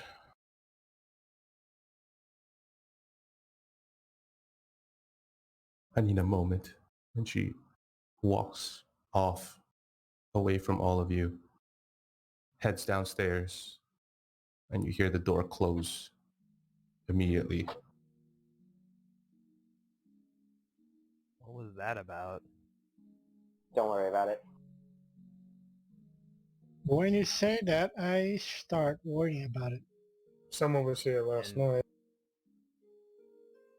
While Why you do all you, was asleep. did you take the staff down, I assume? Pardon? I would assume Savos would have taken the staff with him. Yeah, I let him up there, but like I didn't touch any of the stuff, so I assumed that he would take possession of it. Oh yeah, I would have taken the staff, and I'm gonna really quick cast Identify on it. Okay. I'll send you the details of what it is. Okay. But from immediately what you do tell is basically it's a very basic kind of part wooden, part steel staff, and you can kind of twist the second half, or like twist it in half. Sorry, twist it, and at the halfway point of the staff, you can just kind of like pull it apart so it becomes almost completely cut in half. In the center of it, there appears to be some sort of symbol, almost like a stamp. So it's got like a thing sticking out of it that looks Would I like a stamp. recognize that symbol as the six-sided dice from the letter we saw in the cave? Make an Arcana check, or sorry, make a religion check. No. Arcana religion. Okay.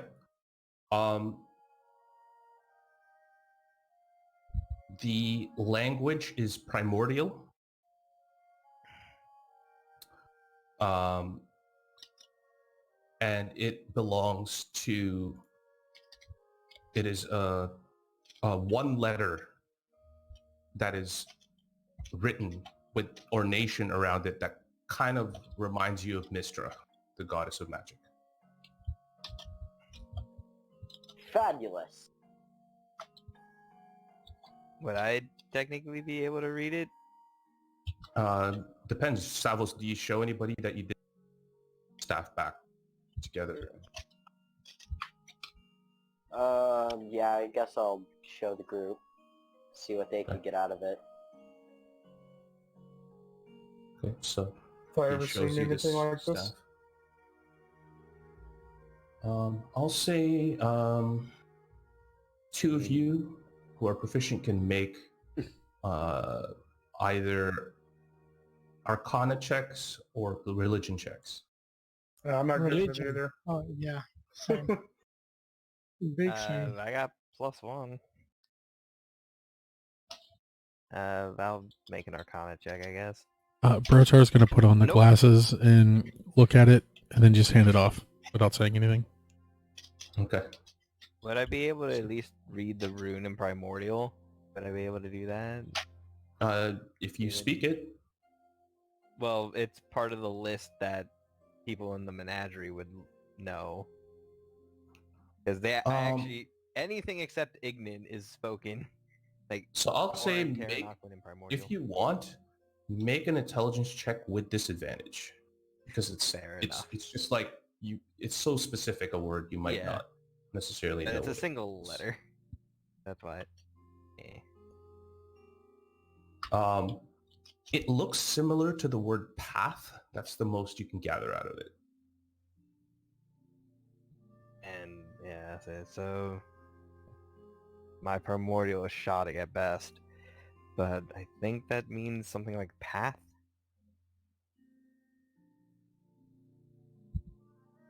I am not sure what to make of that.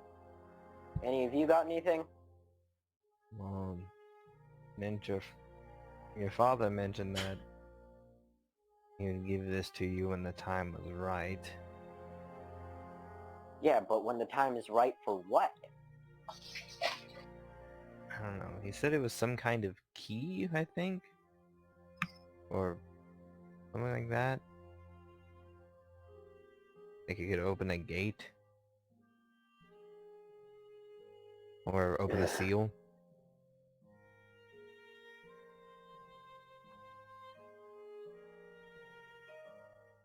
Seal to what exactly?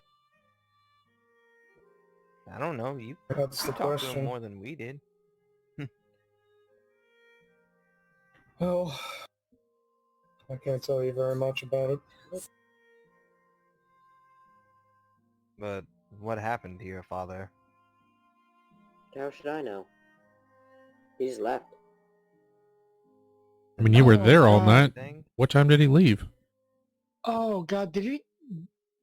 It was around Is it 3 in the possible morning. that his father went to the island by himself? I mean, there's no reason for him to. The trial has been postponed. I don't think they're going to take him leaving as proper etiquette. Yeah, but that's the thing. It's been postponed, not cancelled. And he's still the boy's father. Yeah. It probably won't count if he did it now. That's just him going on a suicide mission. He was, I presume, here this morning. I was still up while you lot were asleep. It was around 3. I heard some commotion up in the attic, and while I didn't catch him, I found the staff and the note. Thomas, did the note say anything about your father and where he went? Nope. Just said he was leaving. I will insight check. Okay. Go ahead and make an insight check. 16. You could either roll persuasion or deception and send it to Jay alone. Or you could I'm just not. Wait, no, that's... just tell him.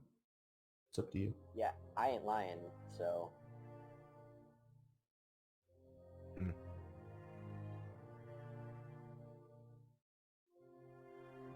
Seems truthful. Hmm.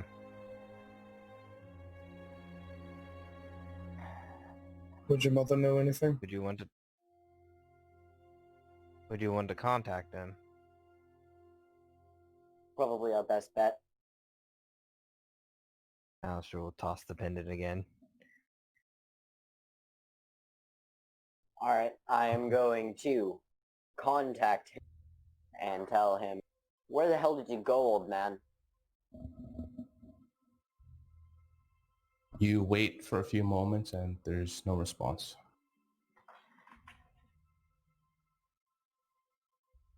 Yeah, he didn't say anything.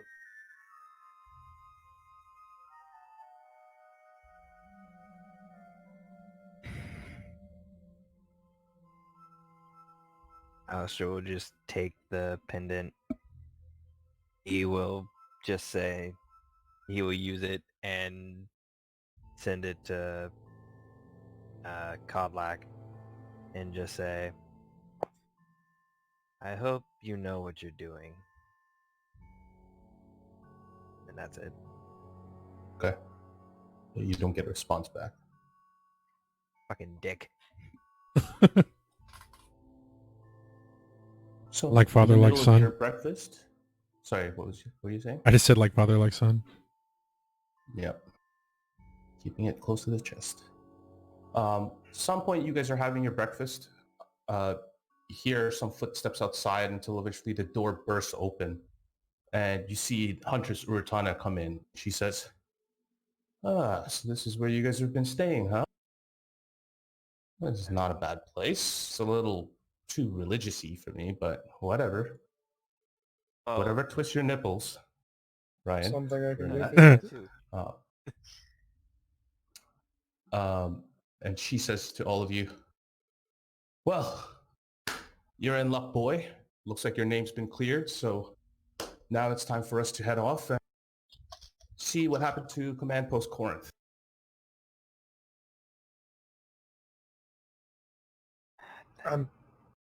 I'm sorry, you said his name's been cleared? Yeah. Codlack came early in the morning and said that he was going to go off on his own, so yeah, the Archmage has cleared you. Yeah. You're free, I guess? Savos is going to look extremely pissed off. And then follow the huntress. She says, actually, I've always wanted to say this, but just humor me for a second. Justice has been served. Yeah, that sounds cool. Anyways, Extremely tasteless of you. well, I don't know. I just kill things, so don't mind me.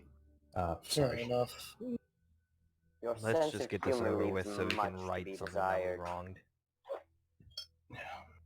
Well, I think just let's just blow off some steam. Let's just beat some stuff out. Thank you. Yes. Yes. I could get with that. All right. You guys want to head to the Cloud Gates? Anything else you guys need? Not really. Just my mom. All right. Yeah. So you guys Alistair all just are walks gonna head out? whistles to get Chrysanthemum Okay. over, and he just hops on. Okay. I'm going to hop on my griffin. I'm And using his my... name is... You can't expect me to remember names like that. Or really Write it anything to down. be- I did write it down.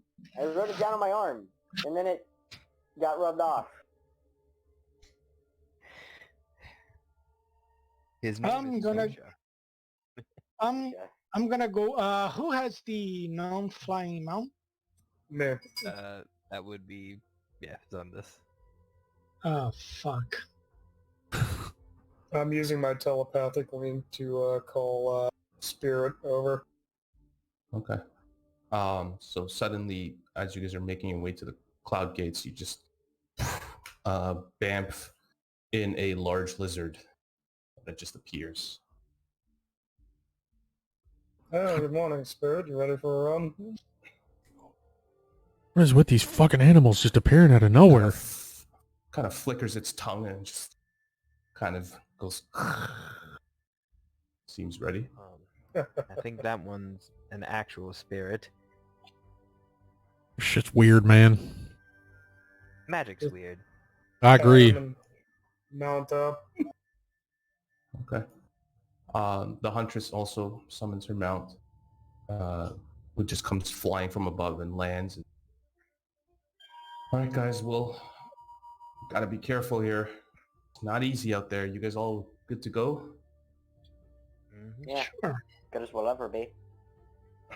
All right. By the way, I teach Zandus or Brotar how to say come in Sylvan, so they can. Because I mean, I'm guessing Blue is gonna follow them. Because I'm gonna be on a flying mount. With us. Oh yeah? Ah, that's fine then. Yeah, I mean, that's how we did it last time. Okay, sounds good. Tiefling Mobile 2.0. Let's hope I don't get this tiefling killed. Please.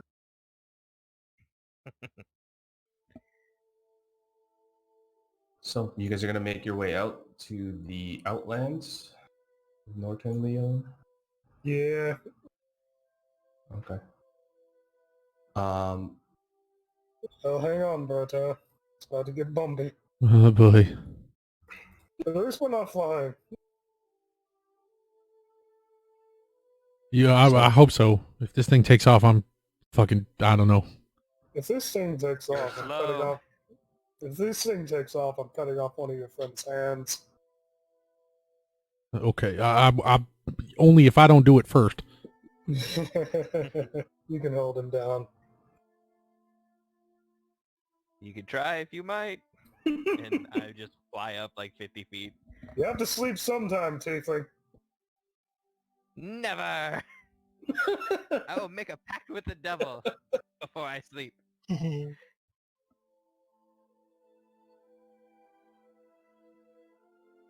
So you guys are gonna head out now, or anything else you guys want to Yeah. do? All right, I guess we'll head up. Okay. So you guys head towards where the hole was that you guys had created, which has now been patched up. Whoa! Whoa. What the hell? Hey. Missing no invasion. God, it sounds like an Atari. Yeah, some You fucking know what? It's missile if command. My phone gets a message. It's so weird. Okay, I turned it off. Phone is messing with Anyways, your Wi-Fi. yeah, it is, or with picking up on the mic somehow. So you guys head towards the cloud gates, where you guys had created the hole. It's quickly patched up, and there is a handful of people who are still moving carts away of what looked like the whites that you guys had destroyed. There are still quite a few that are laying around, but they do allow you guys passage. And as you guys pop out of the cloud gates with your mounts, who's going to fly and who's staying on the ground? I know Spirit's staying on the ground with Brotar and Zundis. Yeah. Are Yeah, the rest for of you sure. going to walk out, or are you just going to start flying? I'm think- gonna fly with the tiefling. Yeah, Okay. so I think me, Gray, Blue are all riding Chrissy. Okay. And I'm flying like Saddle's on 50 his own? feet above everyone. Unless somebody's coming with me, then I'm flying alone on Fuchsia. It's Fuchsia, right? Okay. Okay. So you guys all go exit the cloud gates. Eventually, as soon as you pop out, maybe about 5 to 10 feet outside of the gate, the visibility drops completely to zero as you look behind you, and now it looks like there's some sort of protective barrier at the gates themselves that no longer extend outward to where you guys are. The massive tower housing the hexagonal diamond, which is the claviger, was humming quietly when you guys were at the cloud gates, but that noise has dissipated. Past the gates, it is extremely cold. Colder than you guys have ever felt, especially flying up in the air for some of you.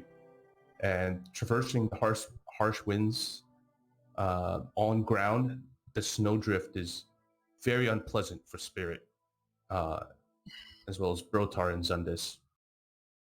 And the rest of you guys just have very poor visibility. So I'll need everybody to make a perception check at disadvantage, Oh, damn. Shit. because the visibility is near zero. Right? Okay. As soon as That I one. notice the visibility, Alistair would come down.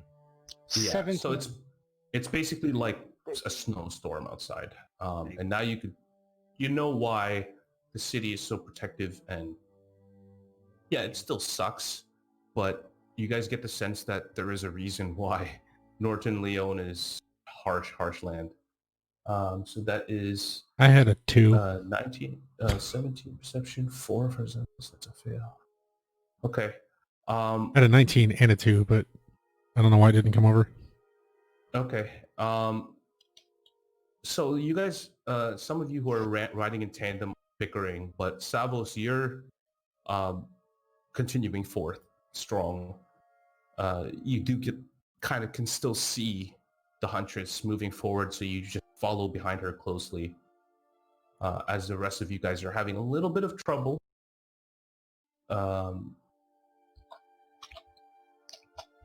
Except Gray, who does lead you guys back to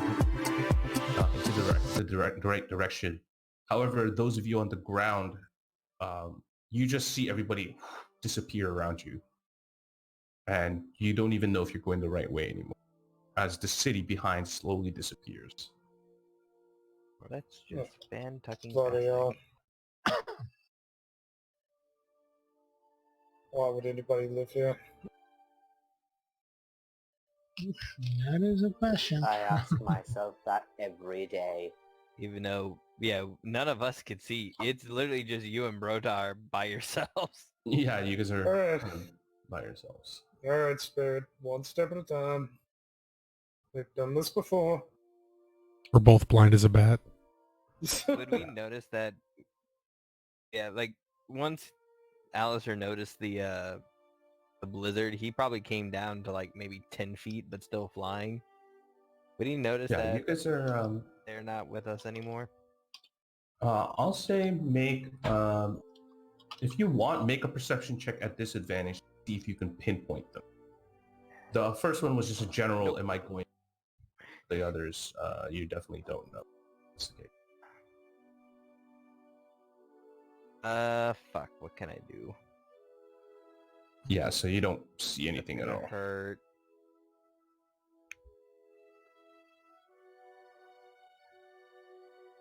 I'm gonna try something stupid. Okay. Alistair is just, well, hold up, let me read this. Let me see what I can do here. Can't create light. Fuck. Immune minor illusion. Okay, I will ray of frost in the air and make my winds of Stygia kind of illuminate myself. So I shed bright light for 30 feet and then dim light for an additional 30. Okay, I'll say Brotar and Zundis, you'll be granted another perception roll, but Alright. still at disadvantage. As you're going to try to attempt to see if you can catch wind of Alistair's plan. Nope.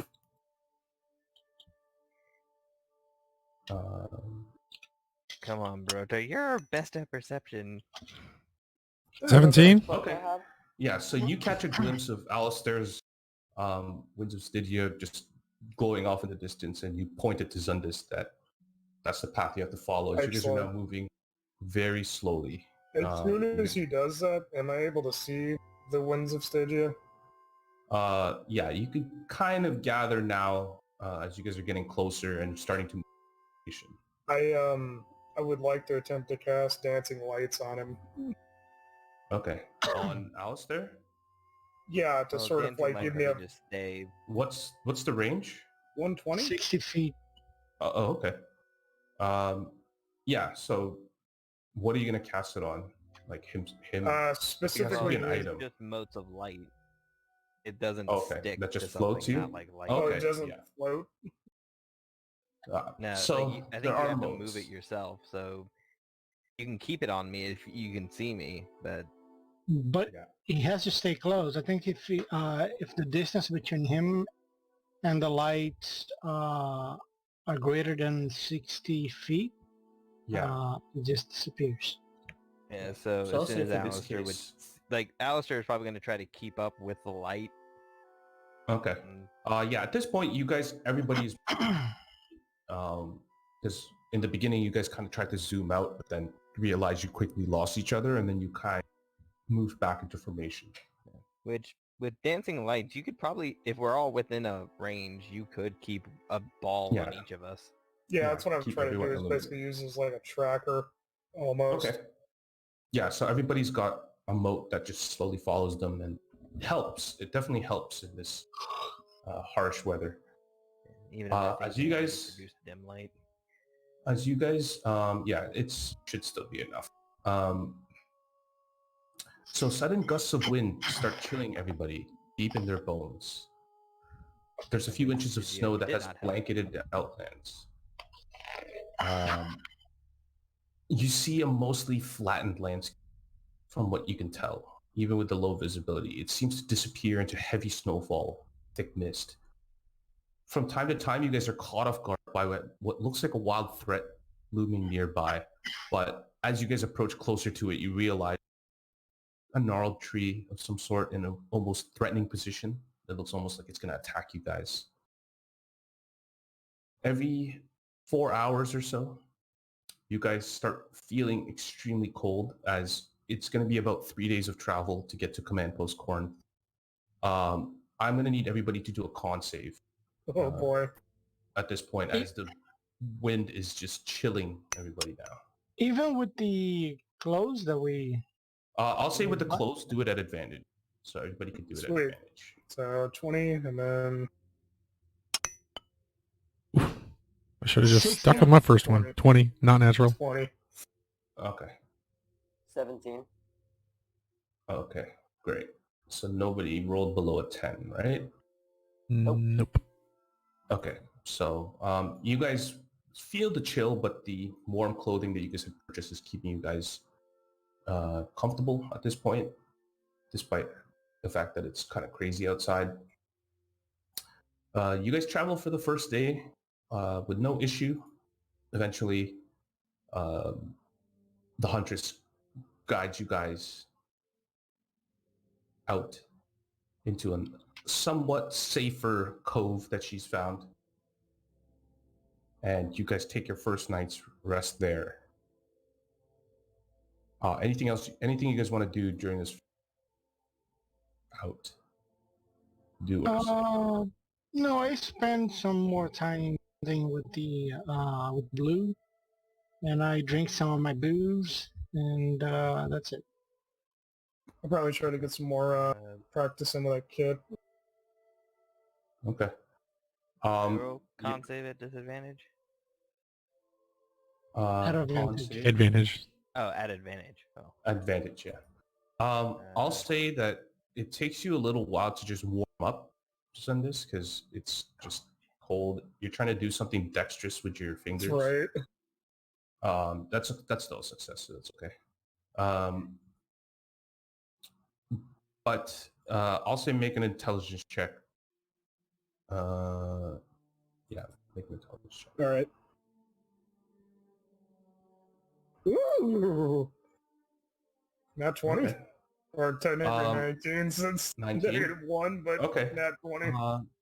So it's still tough out here to get any sort of fine work done, but you do find some time to kind of decide, how am I going to do this? You kind of go off into this little cove that you found. You find some very strange mushrooms that are sitting there, and you attempt to try to infuse it into your poisoner's kit. You learn about 2 hours worth at this point. Sweet.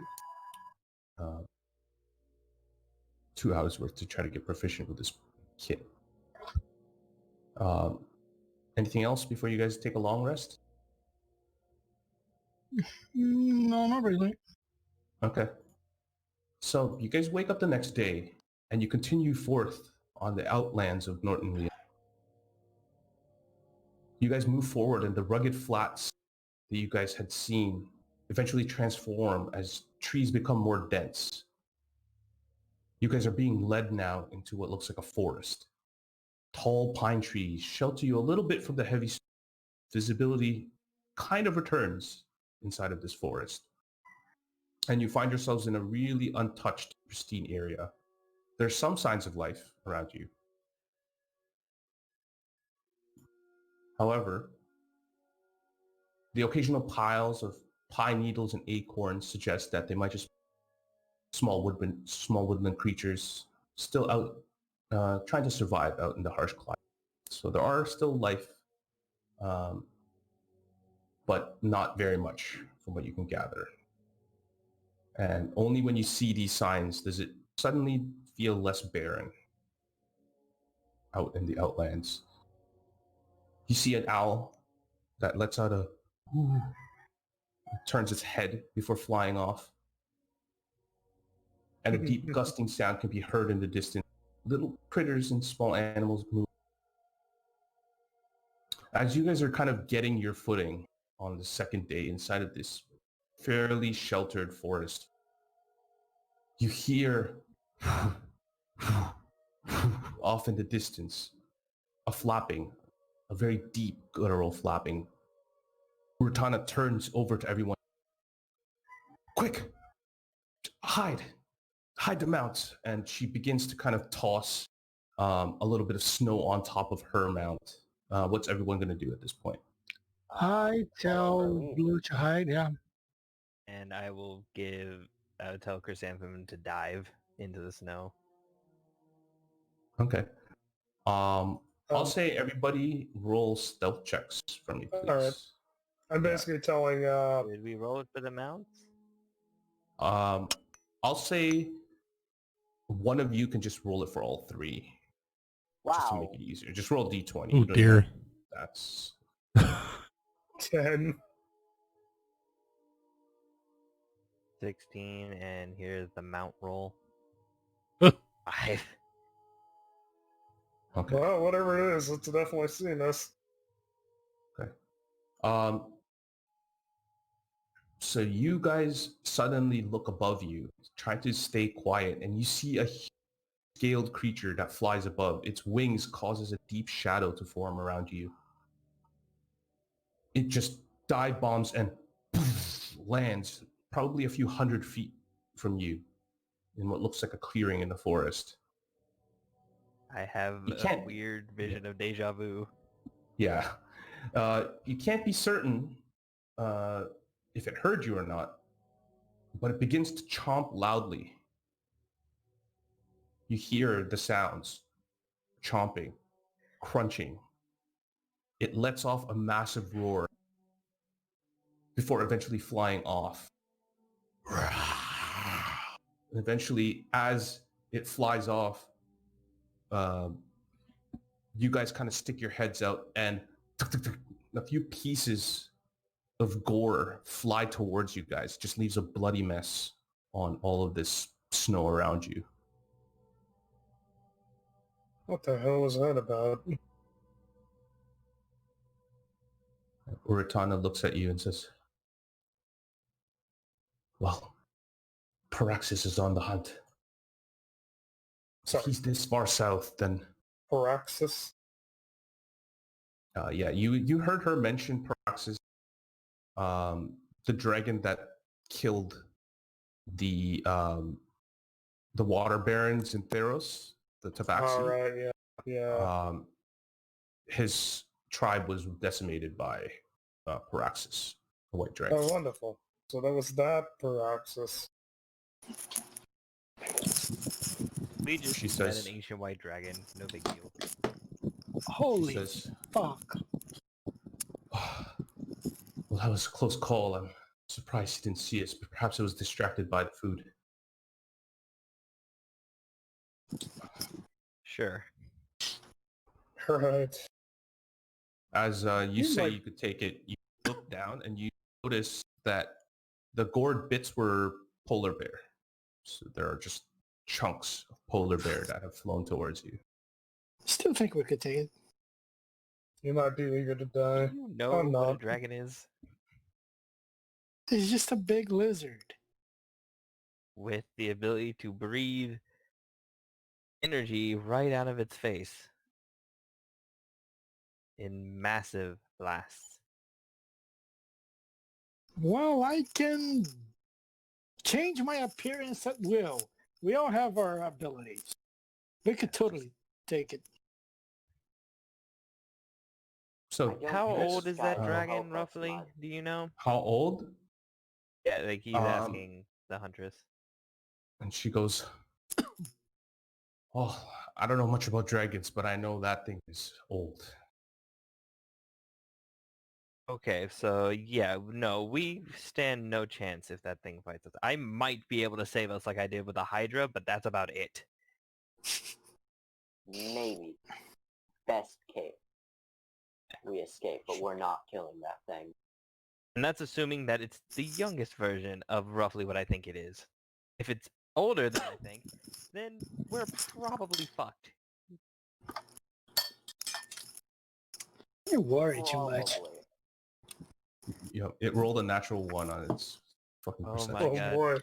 Wow. Thank you for being Um, such a bad hunter. Thank you, RNG I was gods. honestly, if it even rolled like a, probably would have caught you guys. So, anyways, so you guys gonna continue forth the rest of the day out of this area? I mean, might as well. well. Yeah. Okay.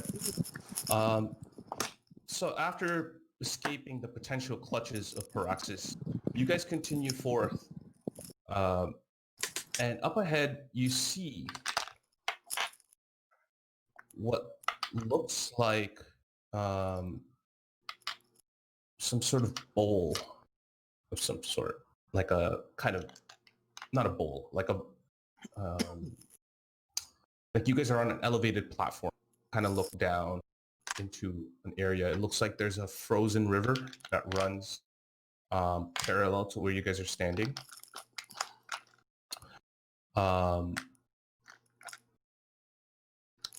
And you guys look down, and in this, near the river, you do see a very unnatural shimmering circle, about 30 feet below, near the river's bend. A few animals seems to be hovering around this shimmering circle, just kind of standing around. And they're surrounded by like shards of jagged ice.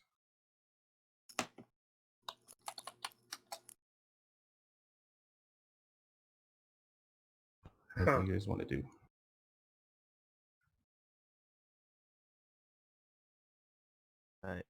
I'll ask the Huntress, do you know what that thing is? And pointing to the shimmering circle. She goes, no, I've never seen that before. Would I have ever heard of a story or anything that mentioned a shimmering circle in the snow? I'll say make an Arcana check. Ah, damn. I would like 6. to 6, check okay. myself, you know, in my infinite knowledge of the world, know what the hell that is. Okay. Yeah, make an Arcana check as well, since just two of you are basically doing it. 14. Best what you can gather, it looks like it's like a ward. It's almost like a trap. Like it's meant to attract something to it. Kind of like you're trying to attract flies to a light or something to kind of kill them off. So it looks like some sort of trap for attracting creatures of some sort. Alright, well, I'm going to say to the party that it's a trap of some sort. A trap for what? I do not know.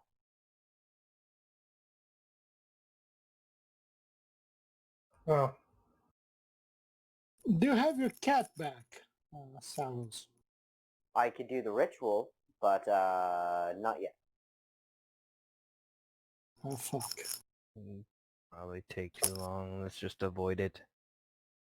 Can we throw a stick at it or something and see what happens? How big is the circle roughly? From where you guys are standing, and you estimate probably about, I'd say about 10 or 12 feet in diameter. And there are like a few creatures kind of surrounding it.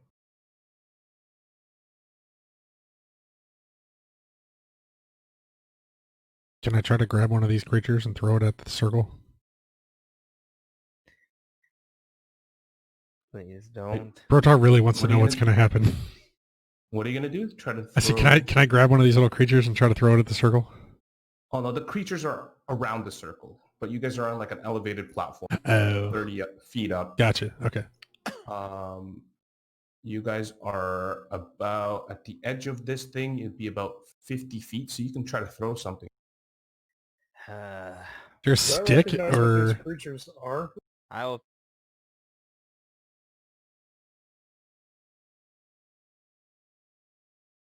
Sorry, my internet conked there. What happened? I said, do I recognize what these creatures are exactly? Make a nature check.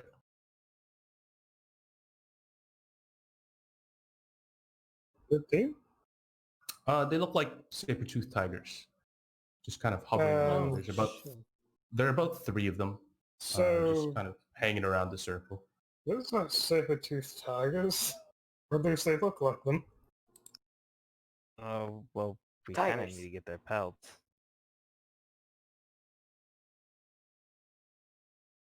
But I I can throw a dagger in the center of that thing if we want to try.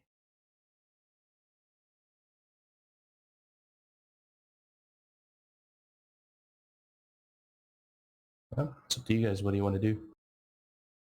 I'm Kill gonna the look around tigers. and see. Do I have the? Are there any rocks around us? Yeah, there are a few rocks. Okay, I'm gonna take one and I'm gonna throw at the circle.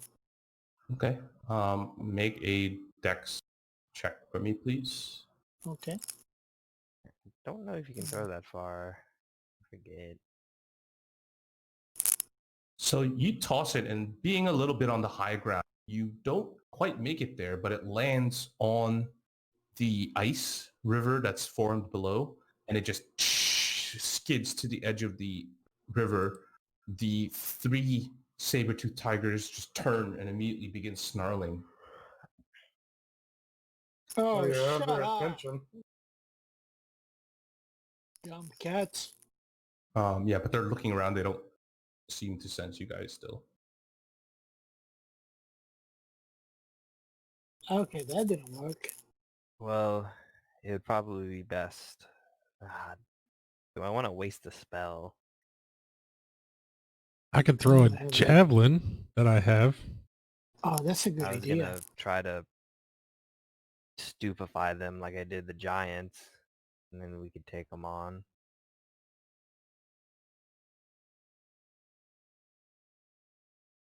Or the Yeah, it's Hydra. up to you guys. How far away are we? You're gonna try to throw a javelin? What's the range on this thing? How far away is it? They're probably about 50 feet. Yeah, 40, 50 feet away from you. I think about 50. I mean, I can Zoltar, can you try to shoot it? shoot the tiger or shoot the circle. The circle. Well, yeah, but it's not I'm gonna exactly cast quiet. Firebolt. I mean, I think if I shoot my gun, it's going to alert those little kitties down there. Here's a question. Do you want to try to get around them, or do you want to engage them? I cast Firebolt. Fire bolt? Firebolt. Okay. Good boy. I think the range Good is boy. 100 something on it, right? It's 120 120. feet. Okay. Yeah, go ahead and roll. A good boy. Roll the hit or You roll know damage. we need to get their Oh, pelts, sorry. right? Yeah, so it's up to you guys if you want to hit or get their pelt or try to decimate one. It's up to Okay, you. bolt. Yeah. Okay. So 15 fire damage. As soon Yeah, as so he you does have to that, roll to you're gonna hit. say, yeah, as soon as Alistair sees Savos casting that, he's gonna say, God fucking damn it, and I will cast Hypnotic Pattern on all of them. If Okay. they're within a 30-foot cube of each other. So make an attack roll, Savos. Attack roll. Yeah, that'll be your damage, I believe. So you gotta just roll to hit. 18 to hit. 18 will hit. So they start with 15. Got it. Okay. So as soon as you do that, you just see this piercing bolt just fly through and immediately just pierce the closest one to you, which is near the riverbed. It is suddenly caught on fire as they all start know exactly where you came from now. They kind of see roughly, but they have no real way of immediately getting up to you. However, Yeah, as soon as Savos let loose the firebolt, Alistair You're will gonna cast cast Hypnotic Hypnotic Pattern on all of them if he can. okay, go ahead and make. What's the It save is- again? Is a wisdom save. Wisdom save. Okay. So 3 of them. Wisdom saves. Oh, so we're gonna kill them. I mean, he threw the firebolt. Fuck. So 2 of them fail, 1 of them. I Did we say the summon. one he damaged was the one who saved? Yeah, the one who he damaged is the one who saved, who's kind of now looking at all of you. I summon Fortune and I start running towards the Sabertooth. Okay. You guys are on an elevated platform. As you guys go and do this, there are about 3 jagged pieces of ice beside you guys that just all shatter as these very beak-nosed, almost humanoid in face, jagged pieces of ice begin to fly and pop out of these ice shards. So everybody needs to roll initiative. Oh yes! And down That's below you see right. another Combat. 3 more begin to pop as well. So there are now 6 of these weird floating creatures and 3 tigers. Hey. 21. Not bad. I rolled a Guys. 4. Huh. Fuck all y'all. Hey, that means you get to ride with me a little bit instead of just hopping off. Are you gonna roll initiative for your pupper? No, I just tell Blue to hide. Hide. Okay. Make a stealth check for him. Okay. I actually have. So who threw the rock? I don't think he It was has- Gray. It was me. Yeah, Gray through the rock. They have a +5 to stealth. 18. Nice. That's a good boy. Blink dog. So all of you are now in this area. Good lord, those things are big. And those 3 ice shards just shattered all around you, kind of floating creatures who are just looking at you, and they have almost humanoid-looking faces. As they stare at you. Looking bitches. Yeah, Ichabod Crane. Seriously. So that What the- is...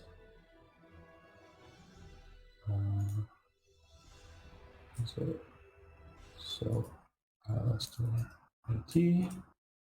That will be Gray 18. Oh, Rotar, huge. Who is this guy again? And then it'll be, oh, sorry, that was your old token. Oh, okay.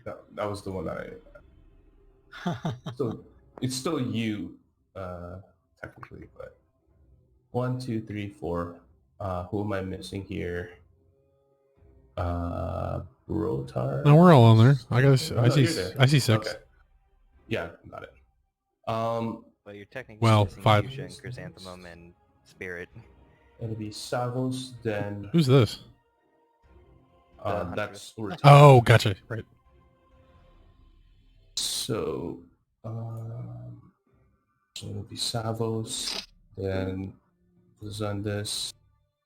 She is gonna roll for initiative as well. Okay, so she'll go after Gray. They will roll their initiative. Wouldn't Rotar be over here with Zundus since he was riding on his mount, or did we mount off? I You probably mounted- mounted off. Off, but I'll say just before you guys start, you guys can position yourselves, but stay within, I'd say 10 feet of each other. Gray has to be on the edge because he just threw the rock. So Okay. yeah, I'm not gonna move. Alistair would have probably just... He is riding Chrissy most of the time. yeah. Okay, so the methods will do the initiatives. So that's 11. So that'll be after Rutana. And the tigers will They take don't their get turn. anything. So I mean, 2 of them can't until someone uses their action to wake them up. Sorry, it's chaos right here. So Let chaos reign. okay, good. So that'll be initiative 20 on them. It's a tie technically with Okay. dexterity. With you. Yeah. Yeah. So Brotar, you're up first. Okay. You just saw these shards burst all around you as these flying creatures are now around. I guess I will start by, well, bonus action marking this guy with my echolocate. Okay. Which one? Sorry. This one that's over here. Okay. Got it. And then I will pull out Dolphin and take 2 shots at him. Got it. So go ahead and make your attack rolls. First one's a 14. Okay. 14. Second one's going to be a misfire because it was a 1. Oh. Oh, Okay. So But- you take your first shot and you do hit. So that does 17 damage. 17. Got it. Okay. So 17. Okay. And I think that's going to Uh, probably do it. Okay, so you take a shot at it and the shards just go kind of flying off as you take a shot at it, sending shards of ice flying behind it. Anything else you want to do? Yeah, I don't think so. Okay. The next up is going to be the tigers. The 2 of them are kind of stuck, but one of them is going to go 5, 10, 15, 20, 25, 30, and just begin to kind of bark up at you, growl towards you guys as you guys are higher up the pit currently. Gonna end bad its kitty, turn. bad. Did they make a save? No, No, it lasts for a minute, and concentration lasts for a minute. Somebody can use their action to wake them up, or as soon as they take any damage. Got it. Okay. Next up will be Alistair. All right, I will fly up on Chrissy about 20 feet, Okay. and then I will move. I will move like over here. Okay. So And you from just here- hop on and fly up. Yeah. Yeah, which now I have an 80-foot fly speed effectively. Mm-hmm. And well, first I will have Chrissy dodge using an action on her turn. Okay. Okay. So any attack against her will have disadvantage. Disadvantage. And I will try to... how far away? Yeah. I will try to Ray of Frost this guy over here. Starting to understand why you wanted a griffin so bad. Yeah, it's fun. Mounts are awesome, especially if they can fly. Mine ain't natural, bro.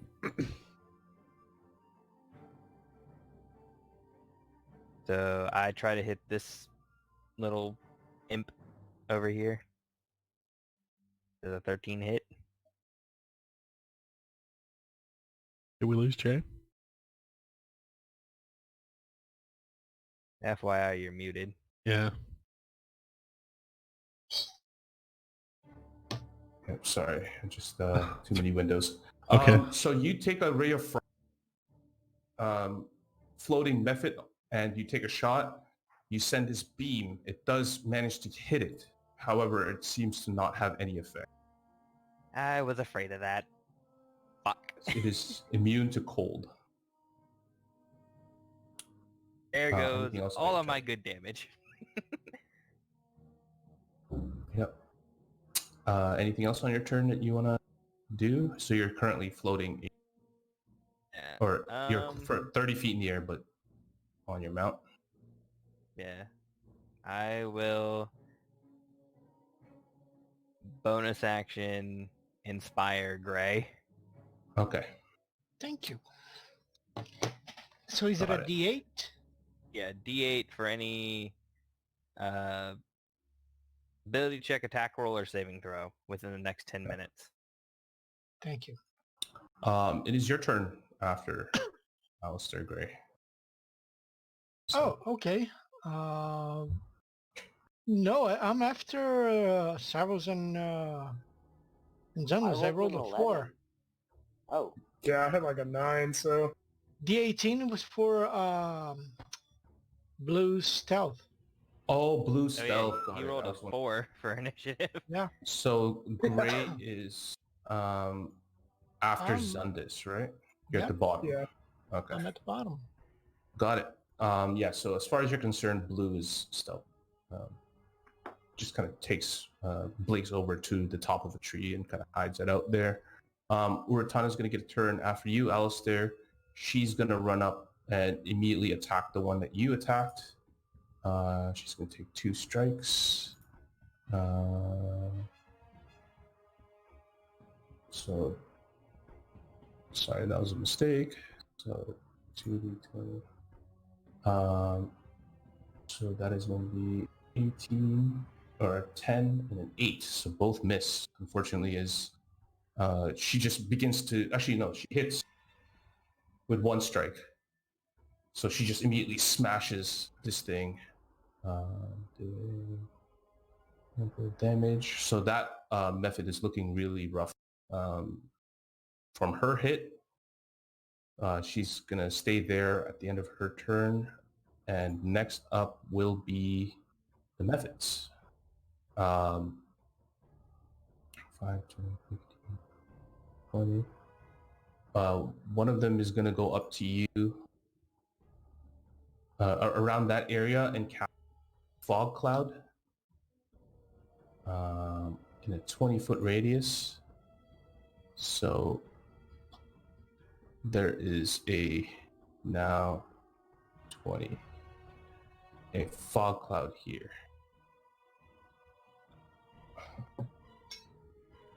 So It would technically that be area is double fog that. clouded. Huh? It Sorry. would technically be double because of the radius, right?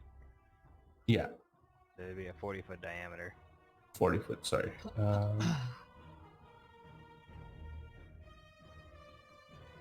Yeah, so that's everything will be, I believe attacks will be a disadvantage. That This area. is like heavily obscured. So it'll be like this, right? If I'm not mistaken. Maybe like That? 2 more squares out. Actual 20 is so hard to control. Yeah, roughly. Okay, so I'll just say for the sake of this, then that's what it'll cover. Yeah. Probably moving it a little bit. Anyways, that's going to end its turn, but this one is going to go up and go to you and cast. It's going to go ahead and take a claw strike at you, Gray, with a 23 to hit. Yeesh. Shoot. Okay. So that's just the AC that it saves. Like, It won't bumps hit me you, up right? to 25 for the Okay, round. so it just misses that shot. No effect on you. This one is going to take an attack of opportunity and try to fly to Savos, which Rutana will... So, where's the D20s? Will hit it, and she will... it's just at death's door, so it's like looking really, really, really rough. At this point, it is going to cast a frost breath at you. Make a DC 15-foot cone. That'll hit Brotar and Savos. for how much damage? Sorry, it's going to be here and do it. I need you and Brotar to make 10 dex saves. 10? 10 deck saves? Yeah, no, just a DC 10. Oh, okay. Roll a d20s or roll a dex save. Yay, I saved. It's a natural one. Success on you. Fail on Brotar. These dice are going in the jail. Time for new ones. That'll be 12 points of cold damage Yeesh. as it just That's unleashes a frost bat. Thank you. Let me Thank see you. something. Savos, you suffer 6. I'm going to Yay, use my only cutting 6 words. damage. Cutting to words? Reduce Okay. to reduce the damage roll. Okay. Add D8. So To attack or damage roll, sorry. So Damage go roll, ahead and roll a d8. fuck. Okay. So So I get 11. 11 on you, Brotar, and 5 on you. I appreciate the effort, Alastair. I do. That's all that counts. That 1 hit point can save my life. Absolutely. Sorry, these are not there. They're still jagged ice there, but they're not active. So that's going to end their turn. Savos, you're up. Okay. I am going to... Firebolt the one closest to me. Okay. The one right between me and and I had 12. Okay, yeah, roll to That hit. misses, right? Roll to hit with... Oh, that is to hit. Yeah, that's the hit. Yeah, because it'll be a disadvantage, but anyways. Yeah, that'll unfortunately miss. As you just can't see through this heavy, thick cloud. Anything else I you have an wanna try? idea of something I want to try on my turn. We'll see if I can't help. Okay. Anything else you want to do, Savos, at this point? I'm going to move here. Okay. And So you just out of the managed fog. to move that. Okay. So now you just come out of the fog, and you can see over to your left that, or to your right, that Gray is engaged with one of these creatures. Anything else? Nope. That's my action. Okay. Zundis, you're up. Gray, you're out.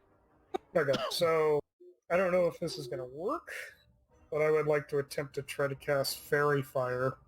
I know they're not technically invisible, but I was wondering if that might be able to help us see them better. That will cancel the Yeah, I believe disadvantage. it just... Yeah, I believe it just makes it straight for everyone. But So is you're gonna everyone cast- inside? I don't think. Do you get to choose who's inside? I think we had this. I think it's everything in that area Yeah. is illuminated. You get a 20-foot cube on Fairy Fire. So you can select a cube that that's 4 by 4. Let me see. So yeah, you wouldn't be able to cover you. Then you could. It is concentration. Yeah. For the duration. Okay, so it's only a thing. So it just hits, and then everything is outlined. So it's not a continuous like area of bullshittery. Yeah. So everyone will just have straight rolls again in there. 'Cause, Sweet. it cancels the disadvantage. Well, I think they make a dex save to avoid it. Yeah. Yeah, I'll Yeah. just Yeah. post the spell. That would help. Okay. Okay. So that's 3 dex saves. Let me just make it. It's 18, 12, 17. What's the DC on the dex save? I assume it's my guess it- spell save? Yeah. Yeah, your spell Well, save. I think it's because this is for your race, right? Yeah, it's my racial thing. I believe it's based off intelligence. Oh, that's So great. it'd be your proficiency plus your intelligence. Yeah. So what switches? So 12, I think? Or, no, yeah, 10. 10? Yeah, that's Just Well, you're 3 dumb. successes. for proficiency minus 1. Yeah, I mean, that's 3 successes. Or he sorry, was a everyone rolled. male drow, so Yeah. He was a sex slave. He was in limbo. That was a wasted turn. Anything else you want to do on your turn? You can still move bonus actions. Nah, I Let think me I'm check. good. It might be charisma. Okay. So while you're doing that, it'll be... No, it is charisma, so it is the same as your normal spell. Okay, so what's your spell save DC? Well, let me see. 14. 14? Okay, so that's one... That's a failure on the second one, so... That's something this, at least. this one is lit up, so I'll put a lightning on. Sweet. Anything else? Nothing? If that's the case, I'm gonna move up to him at least. Okay, cool. That way on Gray, my you're next up. turn I can whack him. Yeah. Okay, I'm just going to Whacking. summon Fortune and 2 strikes against him. Okay, do it. Oh, well, natural 20. 2 crits! Oh, fuck! Whoa. Whoa. Yep. How much damage is Hexblade that him? 'Cause I total? think that's why you're critting on a 19. Or Or do you just have that innately from something?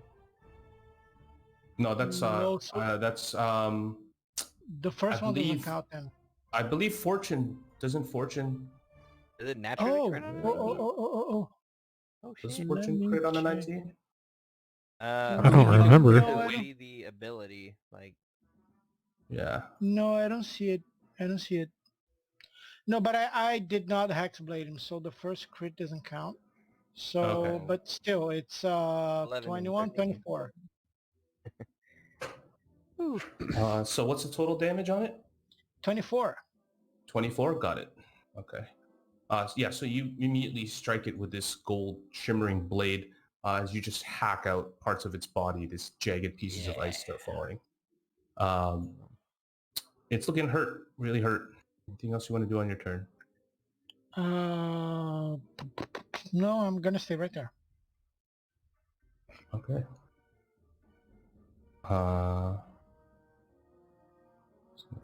Okay. It is going to be Brotar's turn now. Initiative 21. So I will do my action to fix my gun, Okay. which is a tinker's check. Yeah. Which is that just an intelligence roll? I can't always believe- forget this shit. Proficiency, I believe, if you have... Yeah. proficiency tools. So Maybe. it's just a Which you 20 should. plus my proficiency, is that it? Plus your Yeah. intelligence. Plus your int. Or Well, my dex int is 0. is- Well, dex is 2. No, 3. So I'll just roll a Yeah, 20. We'll just say for this case, Dex. Well, I rolled a 17, so it doesn't fucking matter. Straight. So Okay. it's fixed. And then So I your gun's will... fixed? Yes. And then I will use... since... is the guy... Yeah, the guy in front of Fab still alive, right? But he's hurt.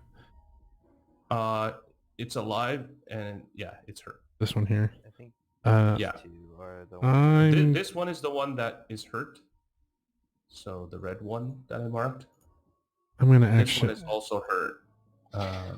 I'm gonna action Serge and Okay. shoot the guy in front of me. Okay. with- wasn't this the one you marked? I marked the one that moved over toward Gray. Yeah. So that's the one I'm So, shooting yeah, at. go- Okay, go ahead and make a shot. That is a 21, not That will natural. definitely hit. Or 11 damage. 11 damage. So you hack pieces of it away, Gray, and as you're about to take your final strike, as it's about to strike at you, you just see it shatter. The shards go flying past your face, and right beyond the peripheral, you could see an outline of Brotar just aiming at you. That one was mine! Oh, wouldn't that technically be a disadvantage since the mist? Oh shit, I forgot to move out of here Um, first. But it's... Oh yeah, it did succeed. Well, didn't you fairy fire or something to give us light? No, it's Or that's right just to in front see... of me. Oh, You can yeah. just step out of. You can just step out okay. of Do the... you want to retcon that I Yeah, just I'll stepped say over you here? could step- Yeah, yeah. Actually, I'll go here so I'm not in front of Savos. Yeah. Hello. Great. Okay, and What's on then... your turn? Well, so he... Is it dead yet? Yeah, it's done. Okay, so then bonus action, I will move my mark to this guy. Okay. Oh wait, no, the one that I can see because it's the one in front of Gray, or the Yeah. is on this guy. And then I will take my second action of that second action, or my second attack of the action surge to shoot him. Okay, go ahead. Good lord, there's too many shits going on. Yeah, gunslingers just Fucking 21 Jeez. Okay. Do for 19 damage. Boom. 19. Okay, so you just take a shot at this thing as Zundus has run up to it, and it just pierces part of its long nose that just kind of falls off and shatters like an icicle on the ground. And I believe that was the one who cast the fog cloud. And Yep. So he has to Make a make a. concentration. Sorry. That's a failure. So fog cloud dissipates. Eat all of the dicks. Yeah. I Fog know. cloud dissipates. That's the end of your turn, Rotar? Yeah, I think that's enough. Okay. Okay, so it is gonna move. This tiger is gonna go 5, 10, 15, and then use the rest of its movement to get up right beside you, to climb up and pounce. Basically, just pounces up. It's gonna go ahead and take a claw attack on you, Gray, which misses. As Yeah. it swings its claw on you. Actually, I need you to make a DC 14 strength save. Oh boy. Sorry, I made a mistake. That's correct. So go ahead. no. I'm not very strong. Oh shit. You Okay, have a so you- D8. It Oh pounds- yeah. I have a D8. Just don't roll a 1.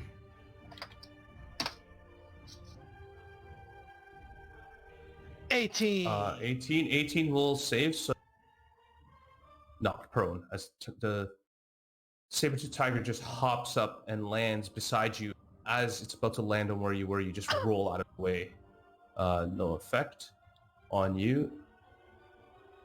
The rest of them are going to 540. I'm gonna move up. They're still paralyzed. Oh yeah, they are. That's right. How long's the concentration? 1 It is minute? 1 So the minute. whole round? Okay, got it. So this Alistair, will you're be up. their second round. Yeah. Alistair, you're up. I will fly around to here, and I will... Let's hope these things don't have cold immunity, and I will Ray of Frost the saber-tooth tiger. Okay, go ahead and make an attack roll on it. 19. 19 will hit. Go ahead and roll for damage. Automatically It's roll 10. 10 cold. And cold, got it. Yeah, they are not immune, so you just see it kind of whimper as it takes a little bit of the cold damage on its back. Yeah. And then Chrissy will dodge again in case they try to jump at her. And I Got it. will... Looks hurt, right? I don't think... Which, the tiger? Oh, party members. I don't know if anyone's taken. I have taken a little bit, but not much. I think took that most 11. of it. Oh yeah, I forgot the cross fingers thing. I'll throw a healing word at Brotar as a bonus Okay. action. Fucking damn it! Can Ooh, I 5. stop rolling 1s and 2s? Yay!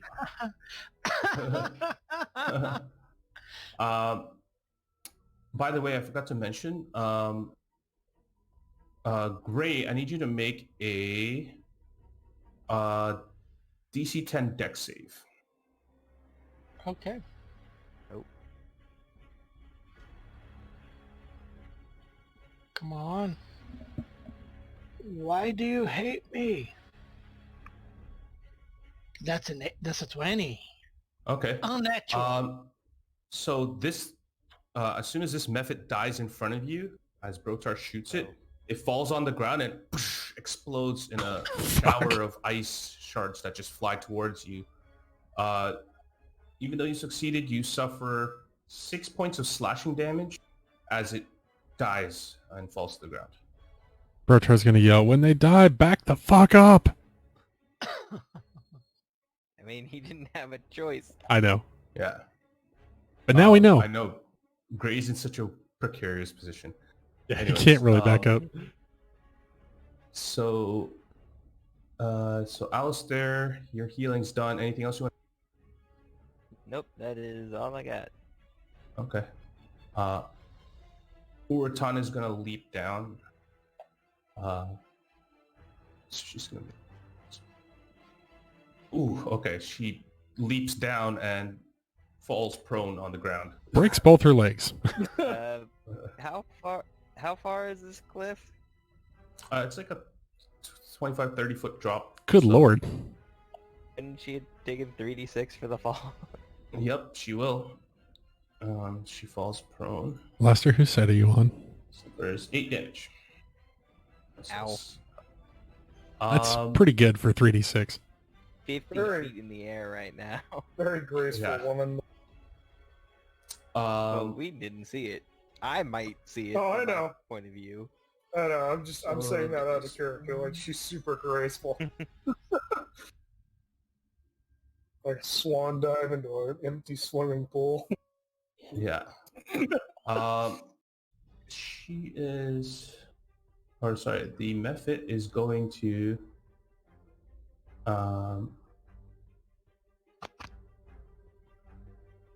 go up to you. Or it's going to Frost Breath you, Zundus. So it's going to Oh, do 64 cold. I need you to make a dex. What? Roll 13. 11. 11 is a Ooh. success. You take 6 points Nat of 20. cold damage. Nice. I would like to use Weaver's Ward. Okay. It says you have to use it on a creature, right? I think so. Yeah. Like, it can't be you. It has to be someone, right?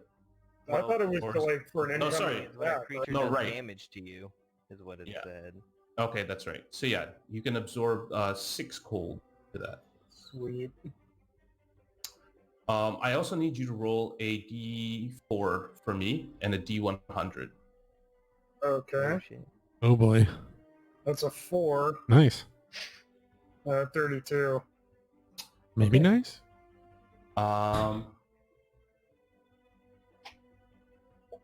Okay.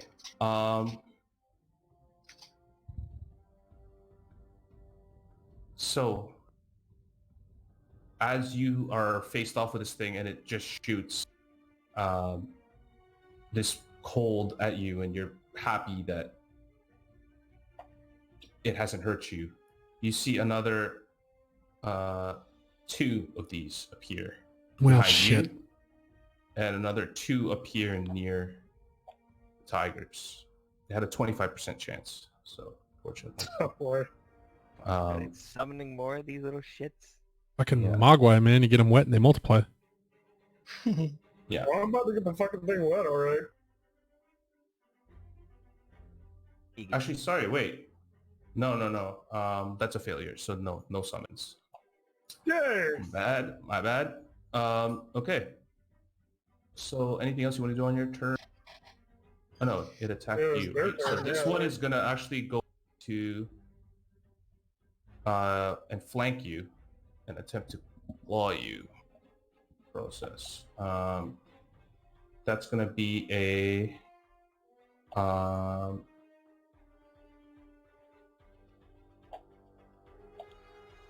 16 to hit.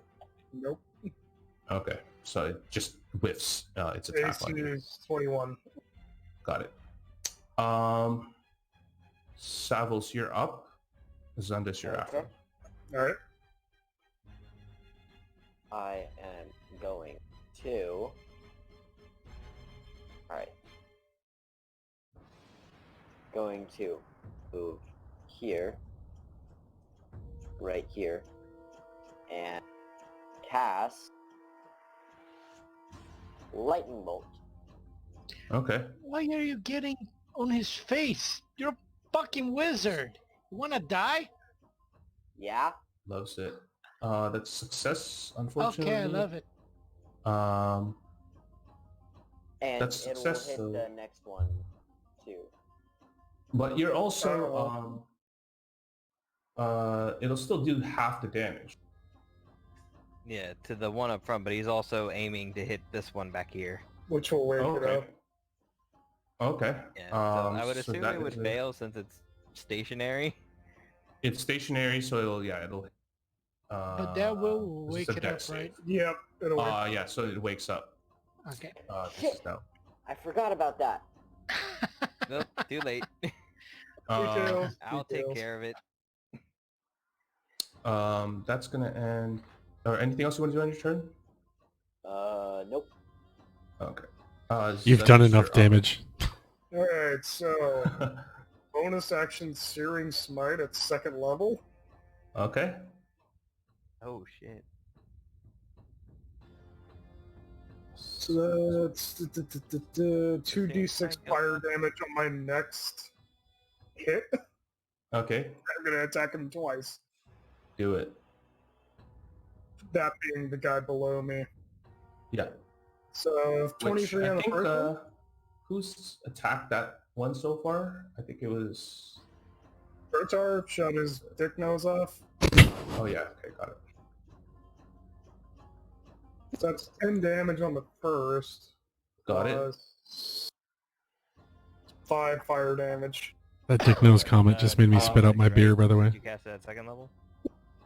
I could have sworn I rolled 2, but yeah, let me go ahead and roll another. Yeah, roll another. I mean, 10. So Damn, 20 total. That's pretty good. So you raise up your weapon and immediately strike down on this creature, and you just see this flaming, this trail of flame that appears on your sword on the blade of Balancing Sky, as a dark blade just slices.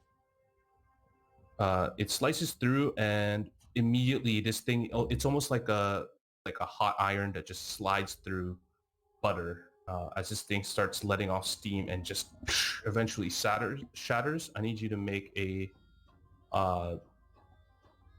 DC 10 dex save. Oh my god. At 20.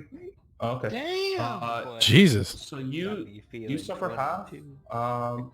You suffer 7 points of cold damage as this thing just again shatters and shoots a bunch of icy shards towards you that managed to get through a little bit of your armor. Alright, so I'm Anything going to else? use my second attack on another guy. Okay. Just whirl around with a Get all maniacal over grin. Okay. Go ahead and make your attack roll. 15. 15 will hit it. So go I ahead and put make that 10 natural damage. 20. 10 damage. Same thing. You just cleave into this thing.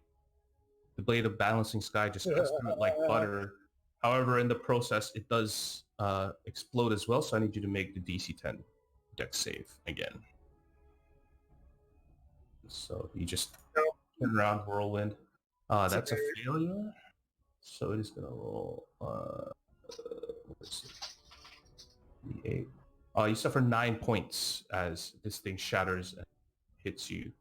Again, showering you in a bunch of ice shards. But Shit, fine by me. I'm just glad I got rid of him.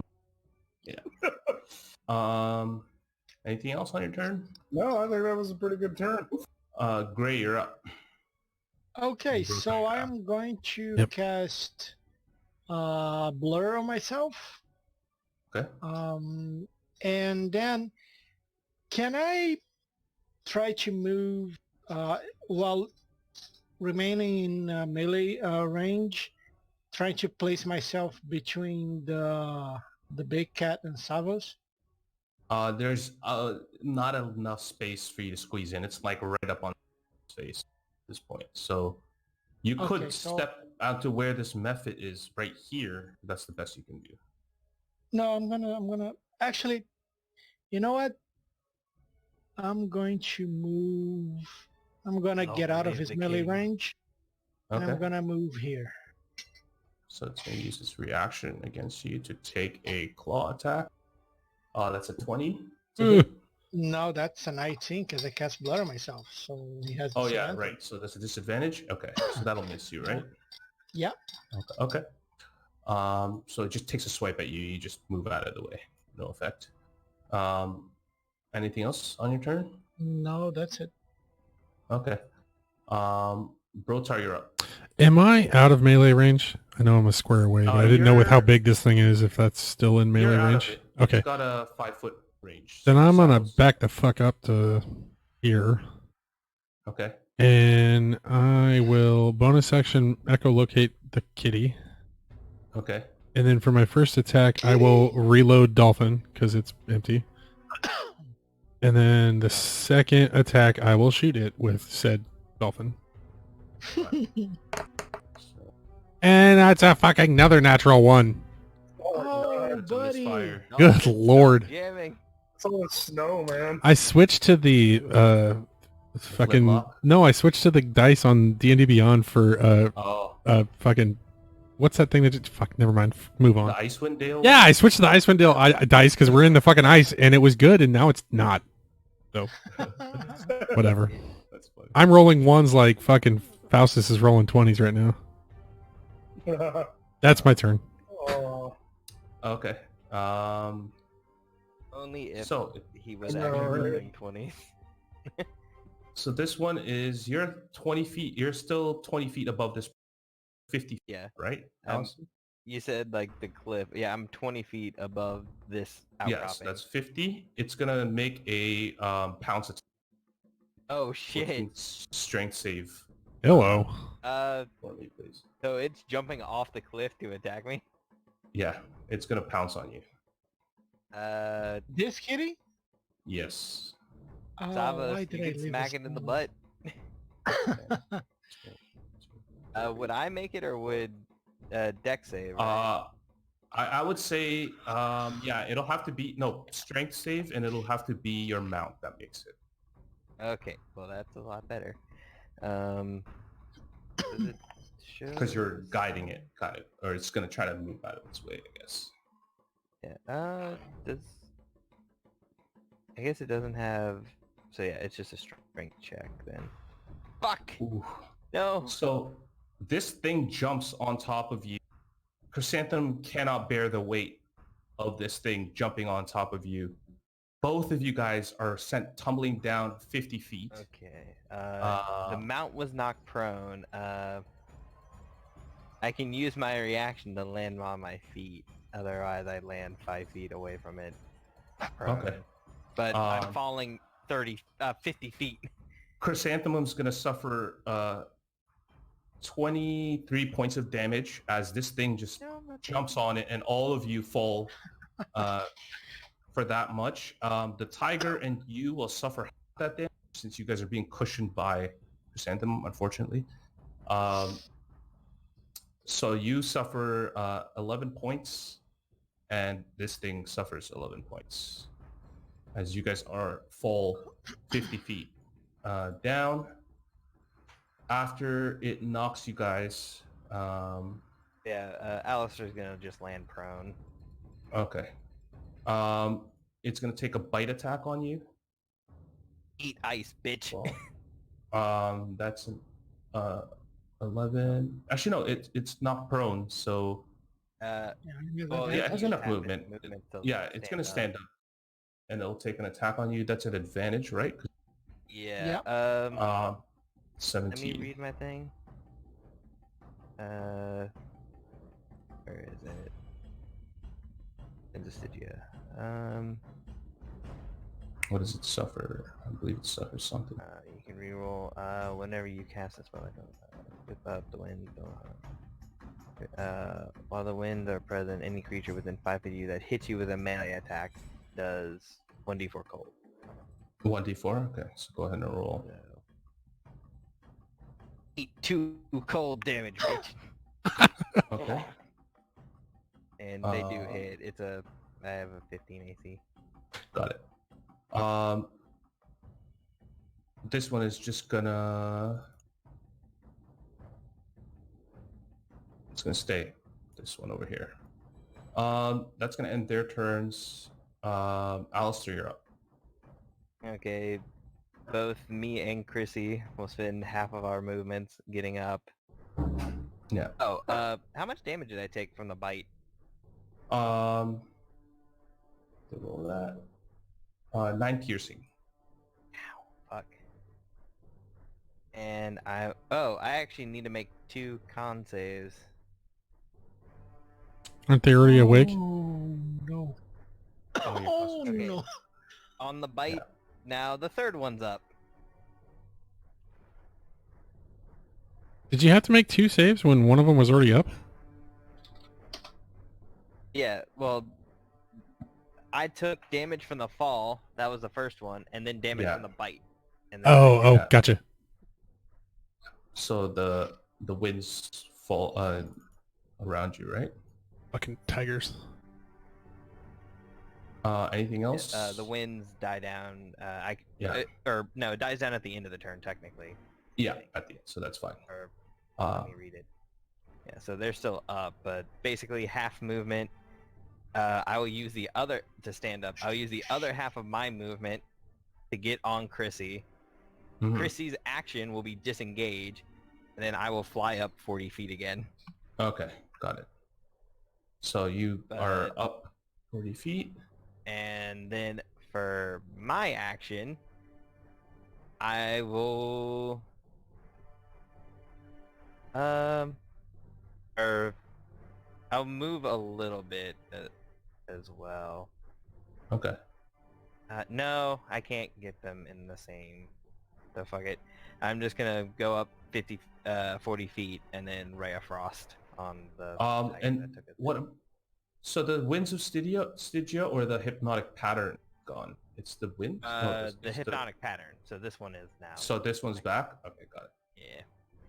Wind of Okay. Stygia isn't concentration. It's passive, just right? whenever I cast a cold spell. Okay, Cold got damaging spell. it. Anything else you want to do? My action, I will cast Ray of Frost on this bastard. Okay, go ahead and That make. took us down. Okay, nice. 14 damage. cold, and then bonus action, I will spend a second level healing word on Chrissy. Okay, got it.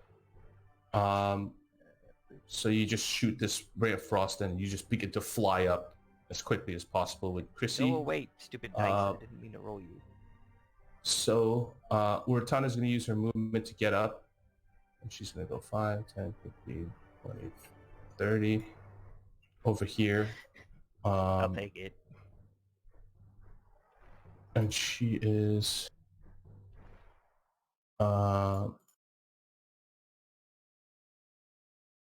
you see her just mutter a few words and she just chucks a javelin towards this one over here.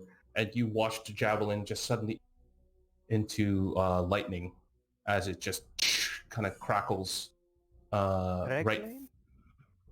into that thing. It is going to... Yeah, so you roll to hit, and then you also add the lightning bolt. So damage. DC... so DC 13 dex save on her. I think it's just to hit, and if you hit them, you do the damage. The DC is for everyone in between. Okay, so it's just a direct hit. So... Because I Let's make believe the that's how that totals. works. Okay, that's 4, so that's a failure. So it just goes wide and completely misses, I think. Yeah, it goes wide and completely missed. I think...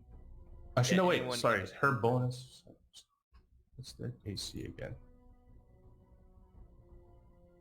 Oh, yeah, it's just 1 under. Okay, so she's just going to miss that. That's going to end her turn. Savos, you're up. Alright. I'm Fireball! going to move. Nah, I'm not going to move. I'm going to cast Firebolt. Yeah, This one that's by definitely a Alistair. hit. For Okay. 3 damage. Got it. Got it. So I am like 40 feet in the air, so I'm like yeah, 10 so feet above you. you just fire this single shot, and it just pierces through this little ball of fire that just kind of cuts through its hide, and you see it little. Anything else you want to do on your turn? Nope. Okay. Zundis, then Gray. Okay. I'm going to use a dash action to move over here and wait with my sword held up in case he decides he wants to try to jump, and prepare to do something next turn when I'm able to do an action. Okay. Very Got it. So you're stupid gonna hold your idea. action. No, Okay. he did. He used his action to get there. Oh, to dash. Yeah. Yeah. Okay. What a very, very I stupid think I idea. know what you're gonna do, and I completely approve. Gray. Yeah. Okay, I'm just gonna run like a madman and jump and try to stab Kitty 2 times. Okay. Mora. Make an acrobatics check. That's gonna be great. Oh wait, sorry, no, that's... yeah, you're gonna why there's fall. D&D Beyond? D&D Beyond hates me. Oh, that's 17. 17. Okay, D&D got it. Beyond So hates you us all. you run and you like swan dive and into like almost like a front flip, perfectly with fortune in hand, ready to pierce down on this thing. I need you to roll an attack hit first, Okay. just to see if you remain on target. Natural 1. Why do you hate me too? Because it's funny. What are you on, man? What I did you am roll? on the side of entertainment. That's Fair. a 10. Oh, your first one's a 27. Yeah, that's Oh, 27. yeah. Oh, that's 27. Right. Okay. So So- I need you to roll the damage of that, but also add 5d6 to it. Oh shit! Yeah, 5? you're 50 feet in the air, so you're stabbing this thing. Holy fuck! 30. I thought the cliff was 30 feet up. Sorry, 30 feet, 3d6. Yeah. So add I was 3d6. 20 feet above the cliff when they knocked Yeah, me my down, bad. the bastard. So okay, so it's how many d6s? 3d6. Okay, so that's swords damage plus 3 dis. Oh, sorry.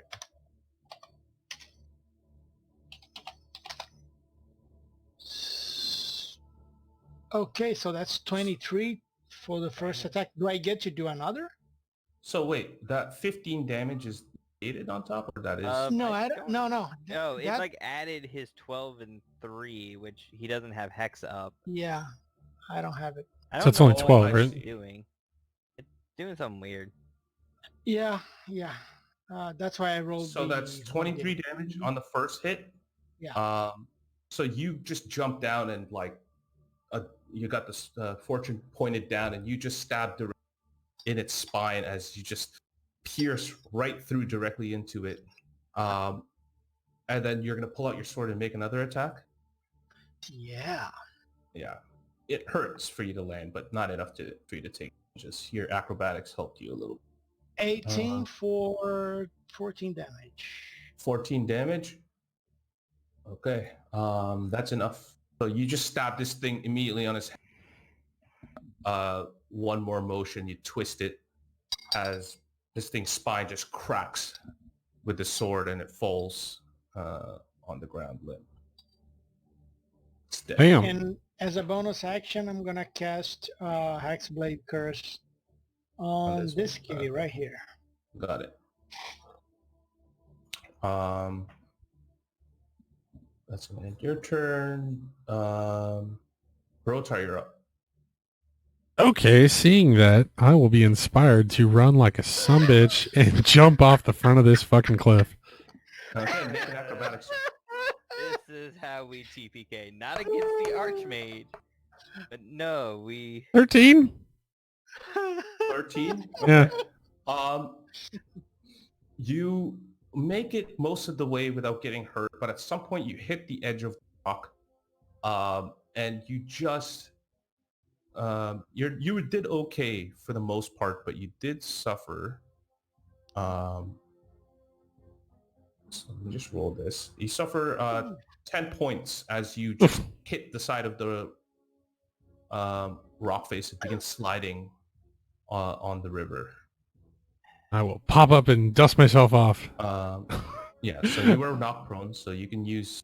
I much already did you used... use every movement? Fuck, where the fuck was I? I think I used 25 feet. Can I get up? Yeah. Because I had... No, it's not. No, I guess I used all of it. Yeah. I guess dash. Yeah, you can use your action to do so. Well, I'm laying flat, right? Yeah. Okay, for my action, I'm going to stay flat and try to fix my gun because I misfired last time. Yeah, okay. I'll allow Can it. I do that? I'll allow it because you're just going to be like, and then you just pull out your gun and start fixing it. So that's a 14 plus... Well, I get dex and proficiency. Well, what the fuck? 14's fine. I needed a 9. Yeah, it's int and proficiency. So yeah, okay, I'm good.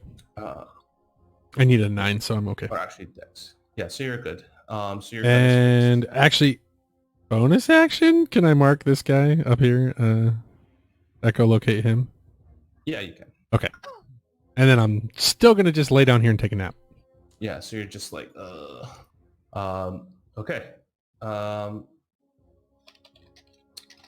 This one's going to start moving. 5, 10, 15, 20, 25, 30. It is going to use... it's going to jump on top of his brother. No, go away. And attempt to... It has to make an acrobatics because you're just a tad higher. So it's going to attempt an acrobatics check on you. Which it will do. That's a failure. So it jumps up and it runs 20 feet and begins to skid near its brother, suffering 9 points in the process as it jumped 20 feet and then landed 20 feet. Eat it, fancy feast. This one taking the same cue fuck off. is going to attempt to do the same thing. So it's going to make another acrobatics check. Fuck your leapfrog bullshit. Which is a 7. So it also fails. As it jumps off its brother, it fails. I need you to make a dex saving throw, Brotar. Dex saving throw? Yeah, it's oh shit. In your path, so it might slide towards you and slam you into the... 18? You're getting 18? wonton bomb. So you just barely managed to roll like movie style, just like roll out to the side over here 5 feet as it just slams into the wall, letting out this big thud. All the snow on the trees shake and fall off. Okay, that's gonna end their turn. Alistair, you're up. Okay. I will just move slightly over here, and I will just blast down with frosty fingers Okay, on both of these lions. got it. Where is it? You're basically a big shiny thing in the sky, and They can eat a bag of dicks. they just want to get at you. They need to make a DC 15 con save. Okay, first one is a 15. Second one is a 14. Okay, so I think it's for half damage. So whoever saved takes 7. So this one And- saved. So that's 7. Oh, ignore that. I was trying to show it that I used it. Okay. So that'll be... Yeah. And technically, any water in that cone is also frozen. Okay, got it. and then I will move like over here and then up another like 40 feet. Got it. So yeah, you just shoot this cold around it, and this lake that's frozen is even more solidified as parts of their body get kind of stuck onto it. Probably not enough to hold them down, but just kind of get them. As a bonus action, I guess before really moving, I will inspire Brotar since he is flat on his ass. Okay. So Ruritana is going to go 5, 10, 15, 20, 25, 30. She's going to make 2 attacks on this thing.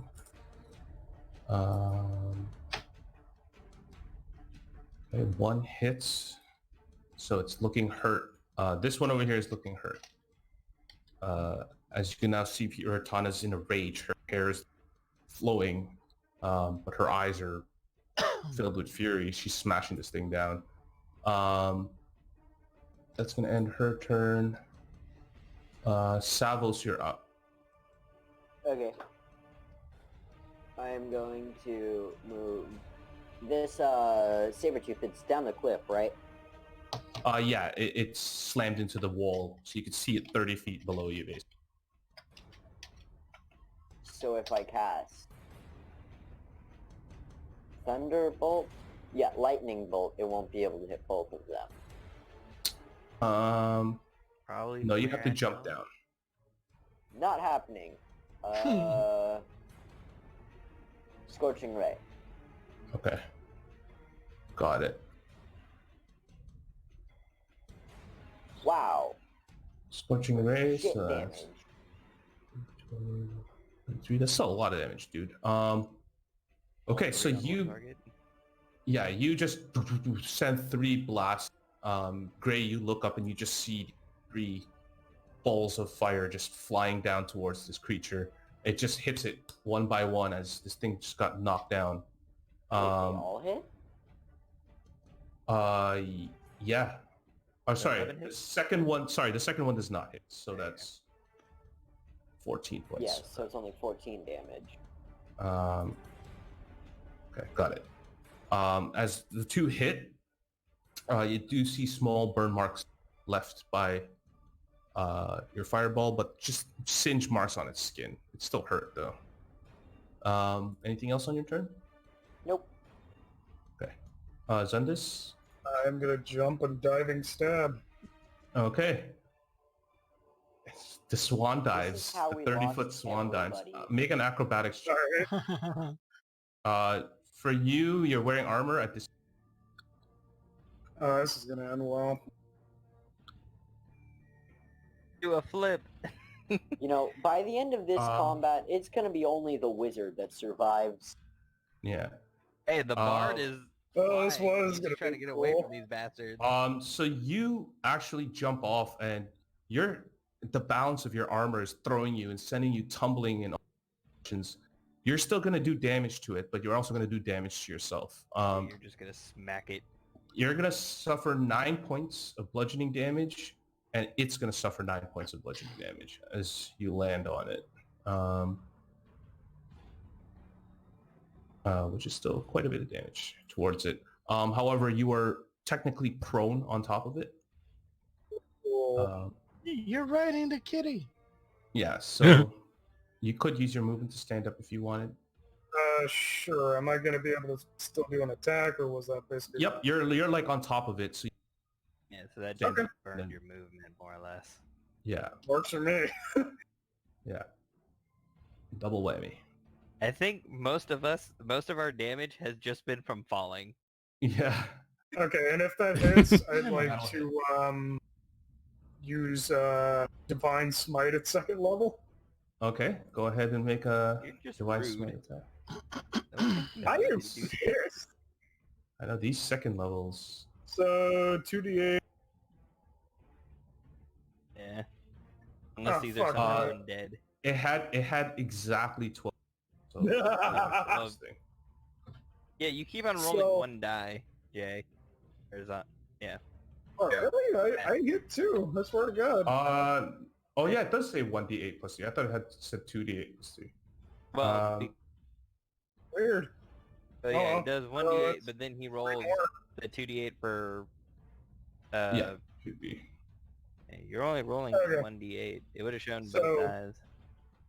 I assume I probably like roll down, smack into it. I probably roll up to get my bearings and just drive the sword down into its spine. Okay. Just side by side, the two saber-tooths now with just blood leaking out of their spine. As you hear the bones crack, and it's sickening. just- Gray is beside you. Spit up a little blood and just point at the next one. You next, motherfucker. Got it. Yeah, I think you're probably like down here. Gray, you're up. Brotar, you're after. Okay. I will move here and two attacks against that kitty. DC's Okay. 12. So both will hit. So how much is that's that? 24. 24. You hexbladed it as well. No, right? I hexbladed the one on the skill. Oh, that slammed into the wall. Can't you use your Yeah. bonus action to move it, or? is No, that that's just hex. online? That's hex. Got it. So it's looking really hurt. Anything else you want to do on your turn? I will take a step back. Okay. Oh, attack. Got it. It's gonna take an attack of opportunity on you, which it will use its claw. I think I'm too far away to even use cutting words because I'm. Yeah, so that's a miss. in the It air. rolled actually wait, hold on. I'll just do it here. It's +6, so it's No, 23 you have- to hit. It's a disadvantage because I still have blur on. All right. Yeah, so that's a 18 to hit. Yeah, no, that missed. Okay, so it just tries to bite at you, but it's distracted. Anything else? No, I'm good. All right, Brotar, you're up. Okay, I don't remember if the one that's still up is the one I put my echolocate on or not. Because these things moved around so that's much. the one that this is the one that just showed up. So this one is the one that had echolocate. This is the Okay, one that's so fresh. and he's almost after you have dead? your movement, stand up. Yeah, right. I'll do that. He's I'll looking stand. hurt. I'll stand up. Looking hurt. Stand up with half my movement, and then I'll use my echolocate on this guy with the bonus action there, and then I'll take my 2 shots at him. All right, go ahead and make your 2 shots. 18 That will hit. and another 18. Got it. I don't know why the second one didn't come through, but the first one was 19. Second one is six So that's plus. pretty much enough. Oh, okay. How do you want to kill this thing? I'm gonna shoot it right between its eyes. It just kind of looks at you and growls as it does. Unafraid, you just put one right between the eyes as it just pops right out. Uratanis looks at you very impressed. When he dies, Slow claps. when he That's dies, just I'm very just gonna kind of say, "Looks like my curiosity killed the cat." There it is. And it takes 10 points of we all take 10 points of Dad joke damage. Okay. Yeah. We all 10 point take psychic 50 damage. psychic damage. So you guys are officially out of combat. That bad joke that's alone getting is late. enough to kill me. There's your You said there were other ice spikes around here, right? Yeah, there's 3 ice spikes there. Alistair is going to fly over, come down enough just to cast Shatter on all of them at second Okay. level. Got it? Ooh. Nice. Okay.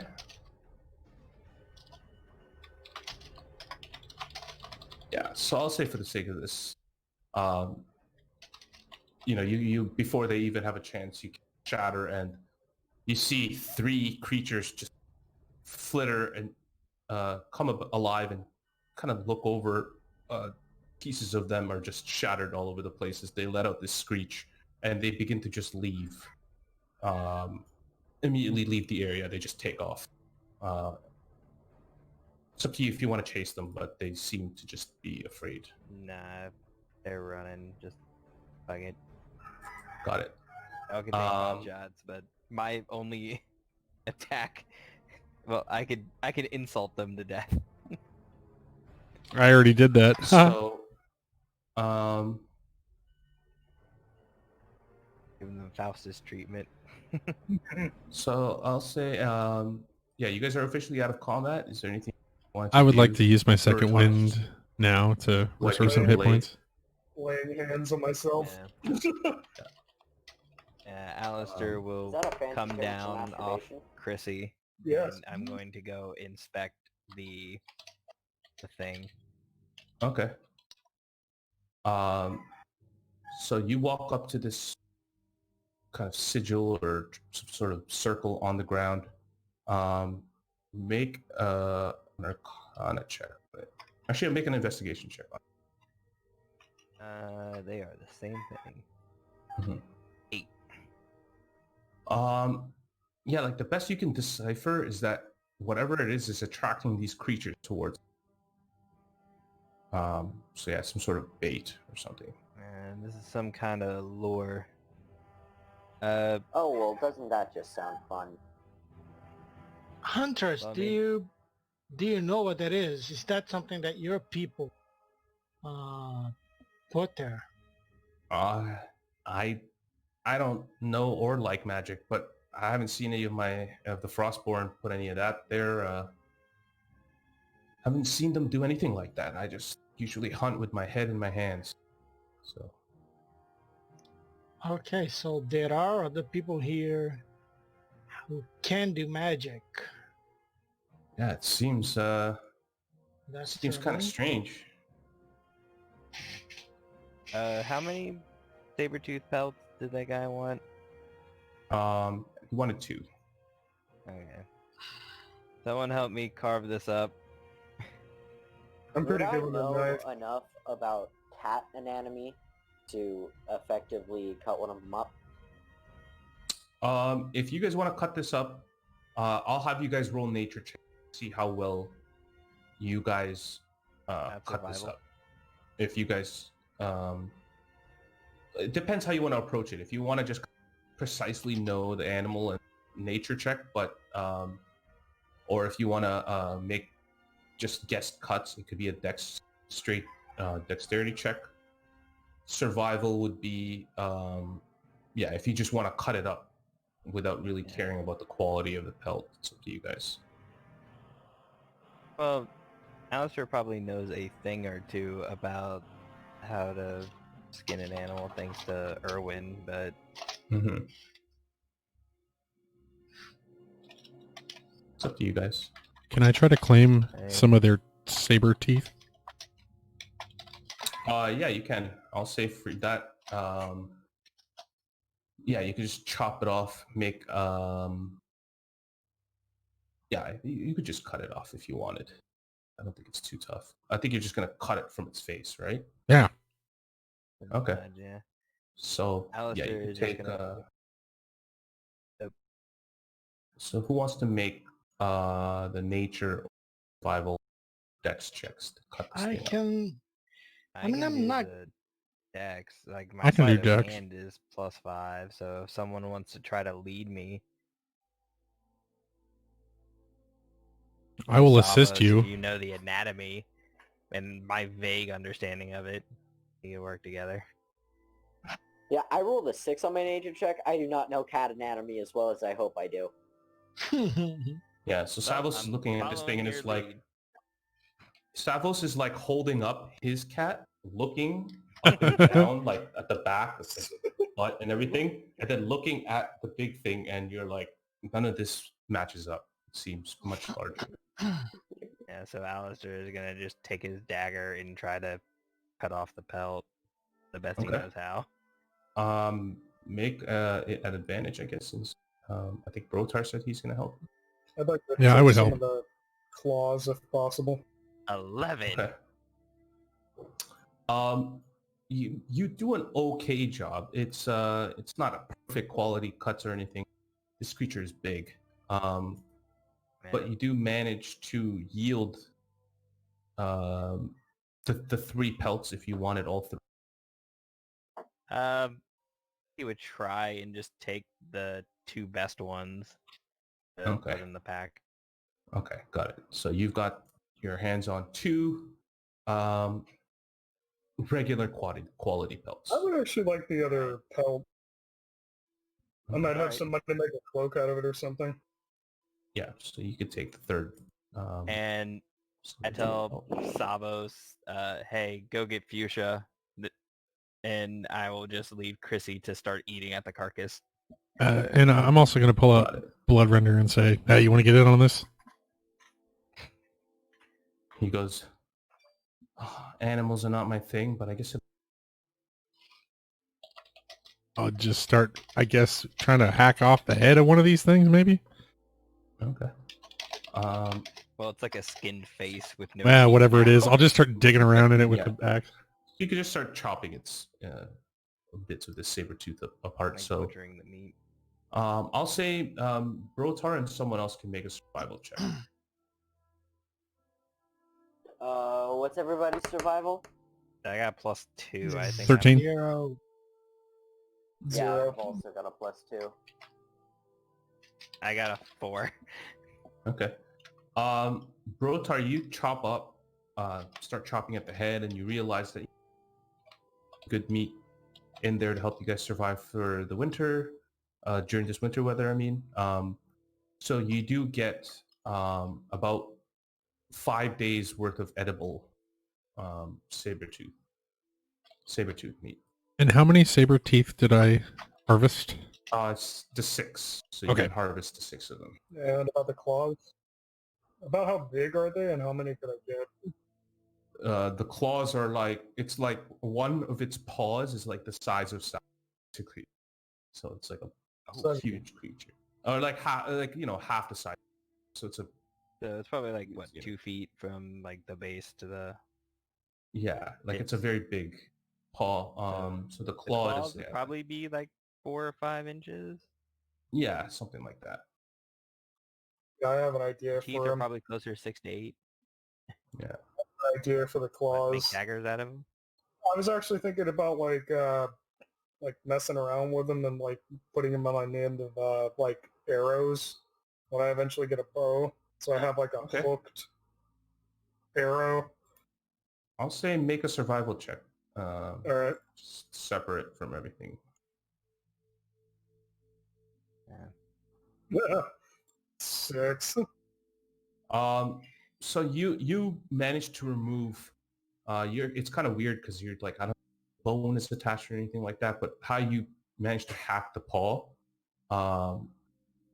you do manage to get about 4. All right.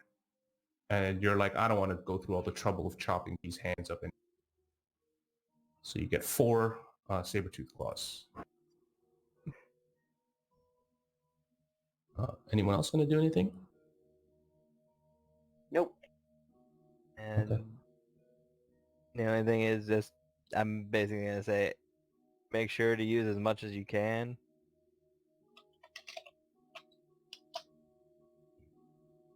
So as you guys are, I'll say just to end this session, I'll say you guys spend, you guys take your rest for the evening, and on the 3rd day, you guys make your way out towards Command Post Corinth.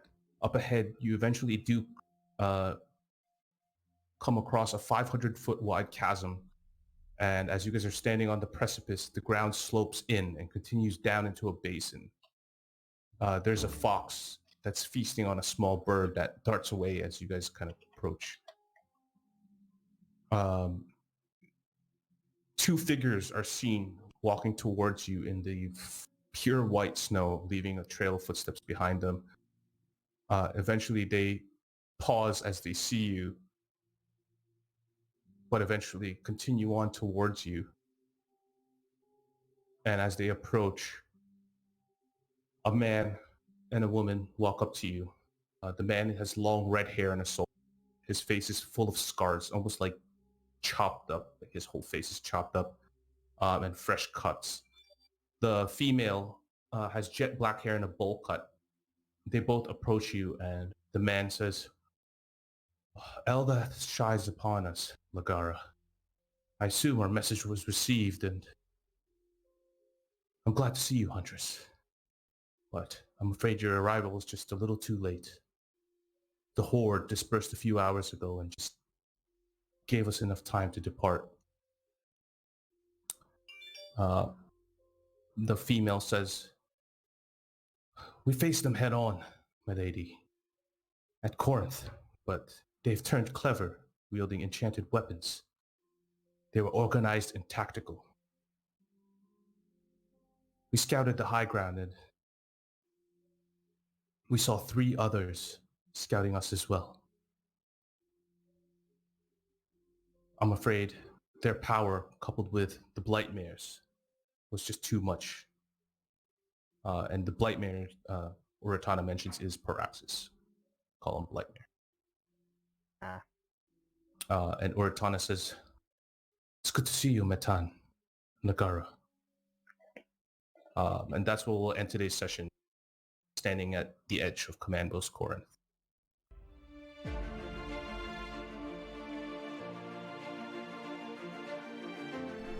Thanks for listening to the Grand Campaign podcast. You can catch us live at twitch.tv/The Grand Campaign every Friday night at 6 p.m. Pacific. You can also follow us on Twitter at CampaignGrand and send all your emails to thegrandcampaignDND@gmail.com. Everybody's going to level up. Ooh! Yeah, finally! Hey, You guys are at We level did? 6. Yeah. Oh shit! Heyo. Yeah. So you guys are at level 6. Finally, with that fight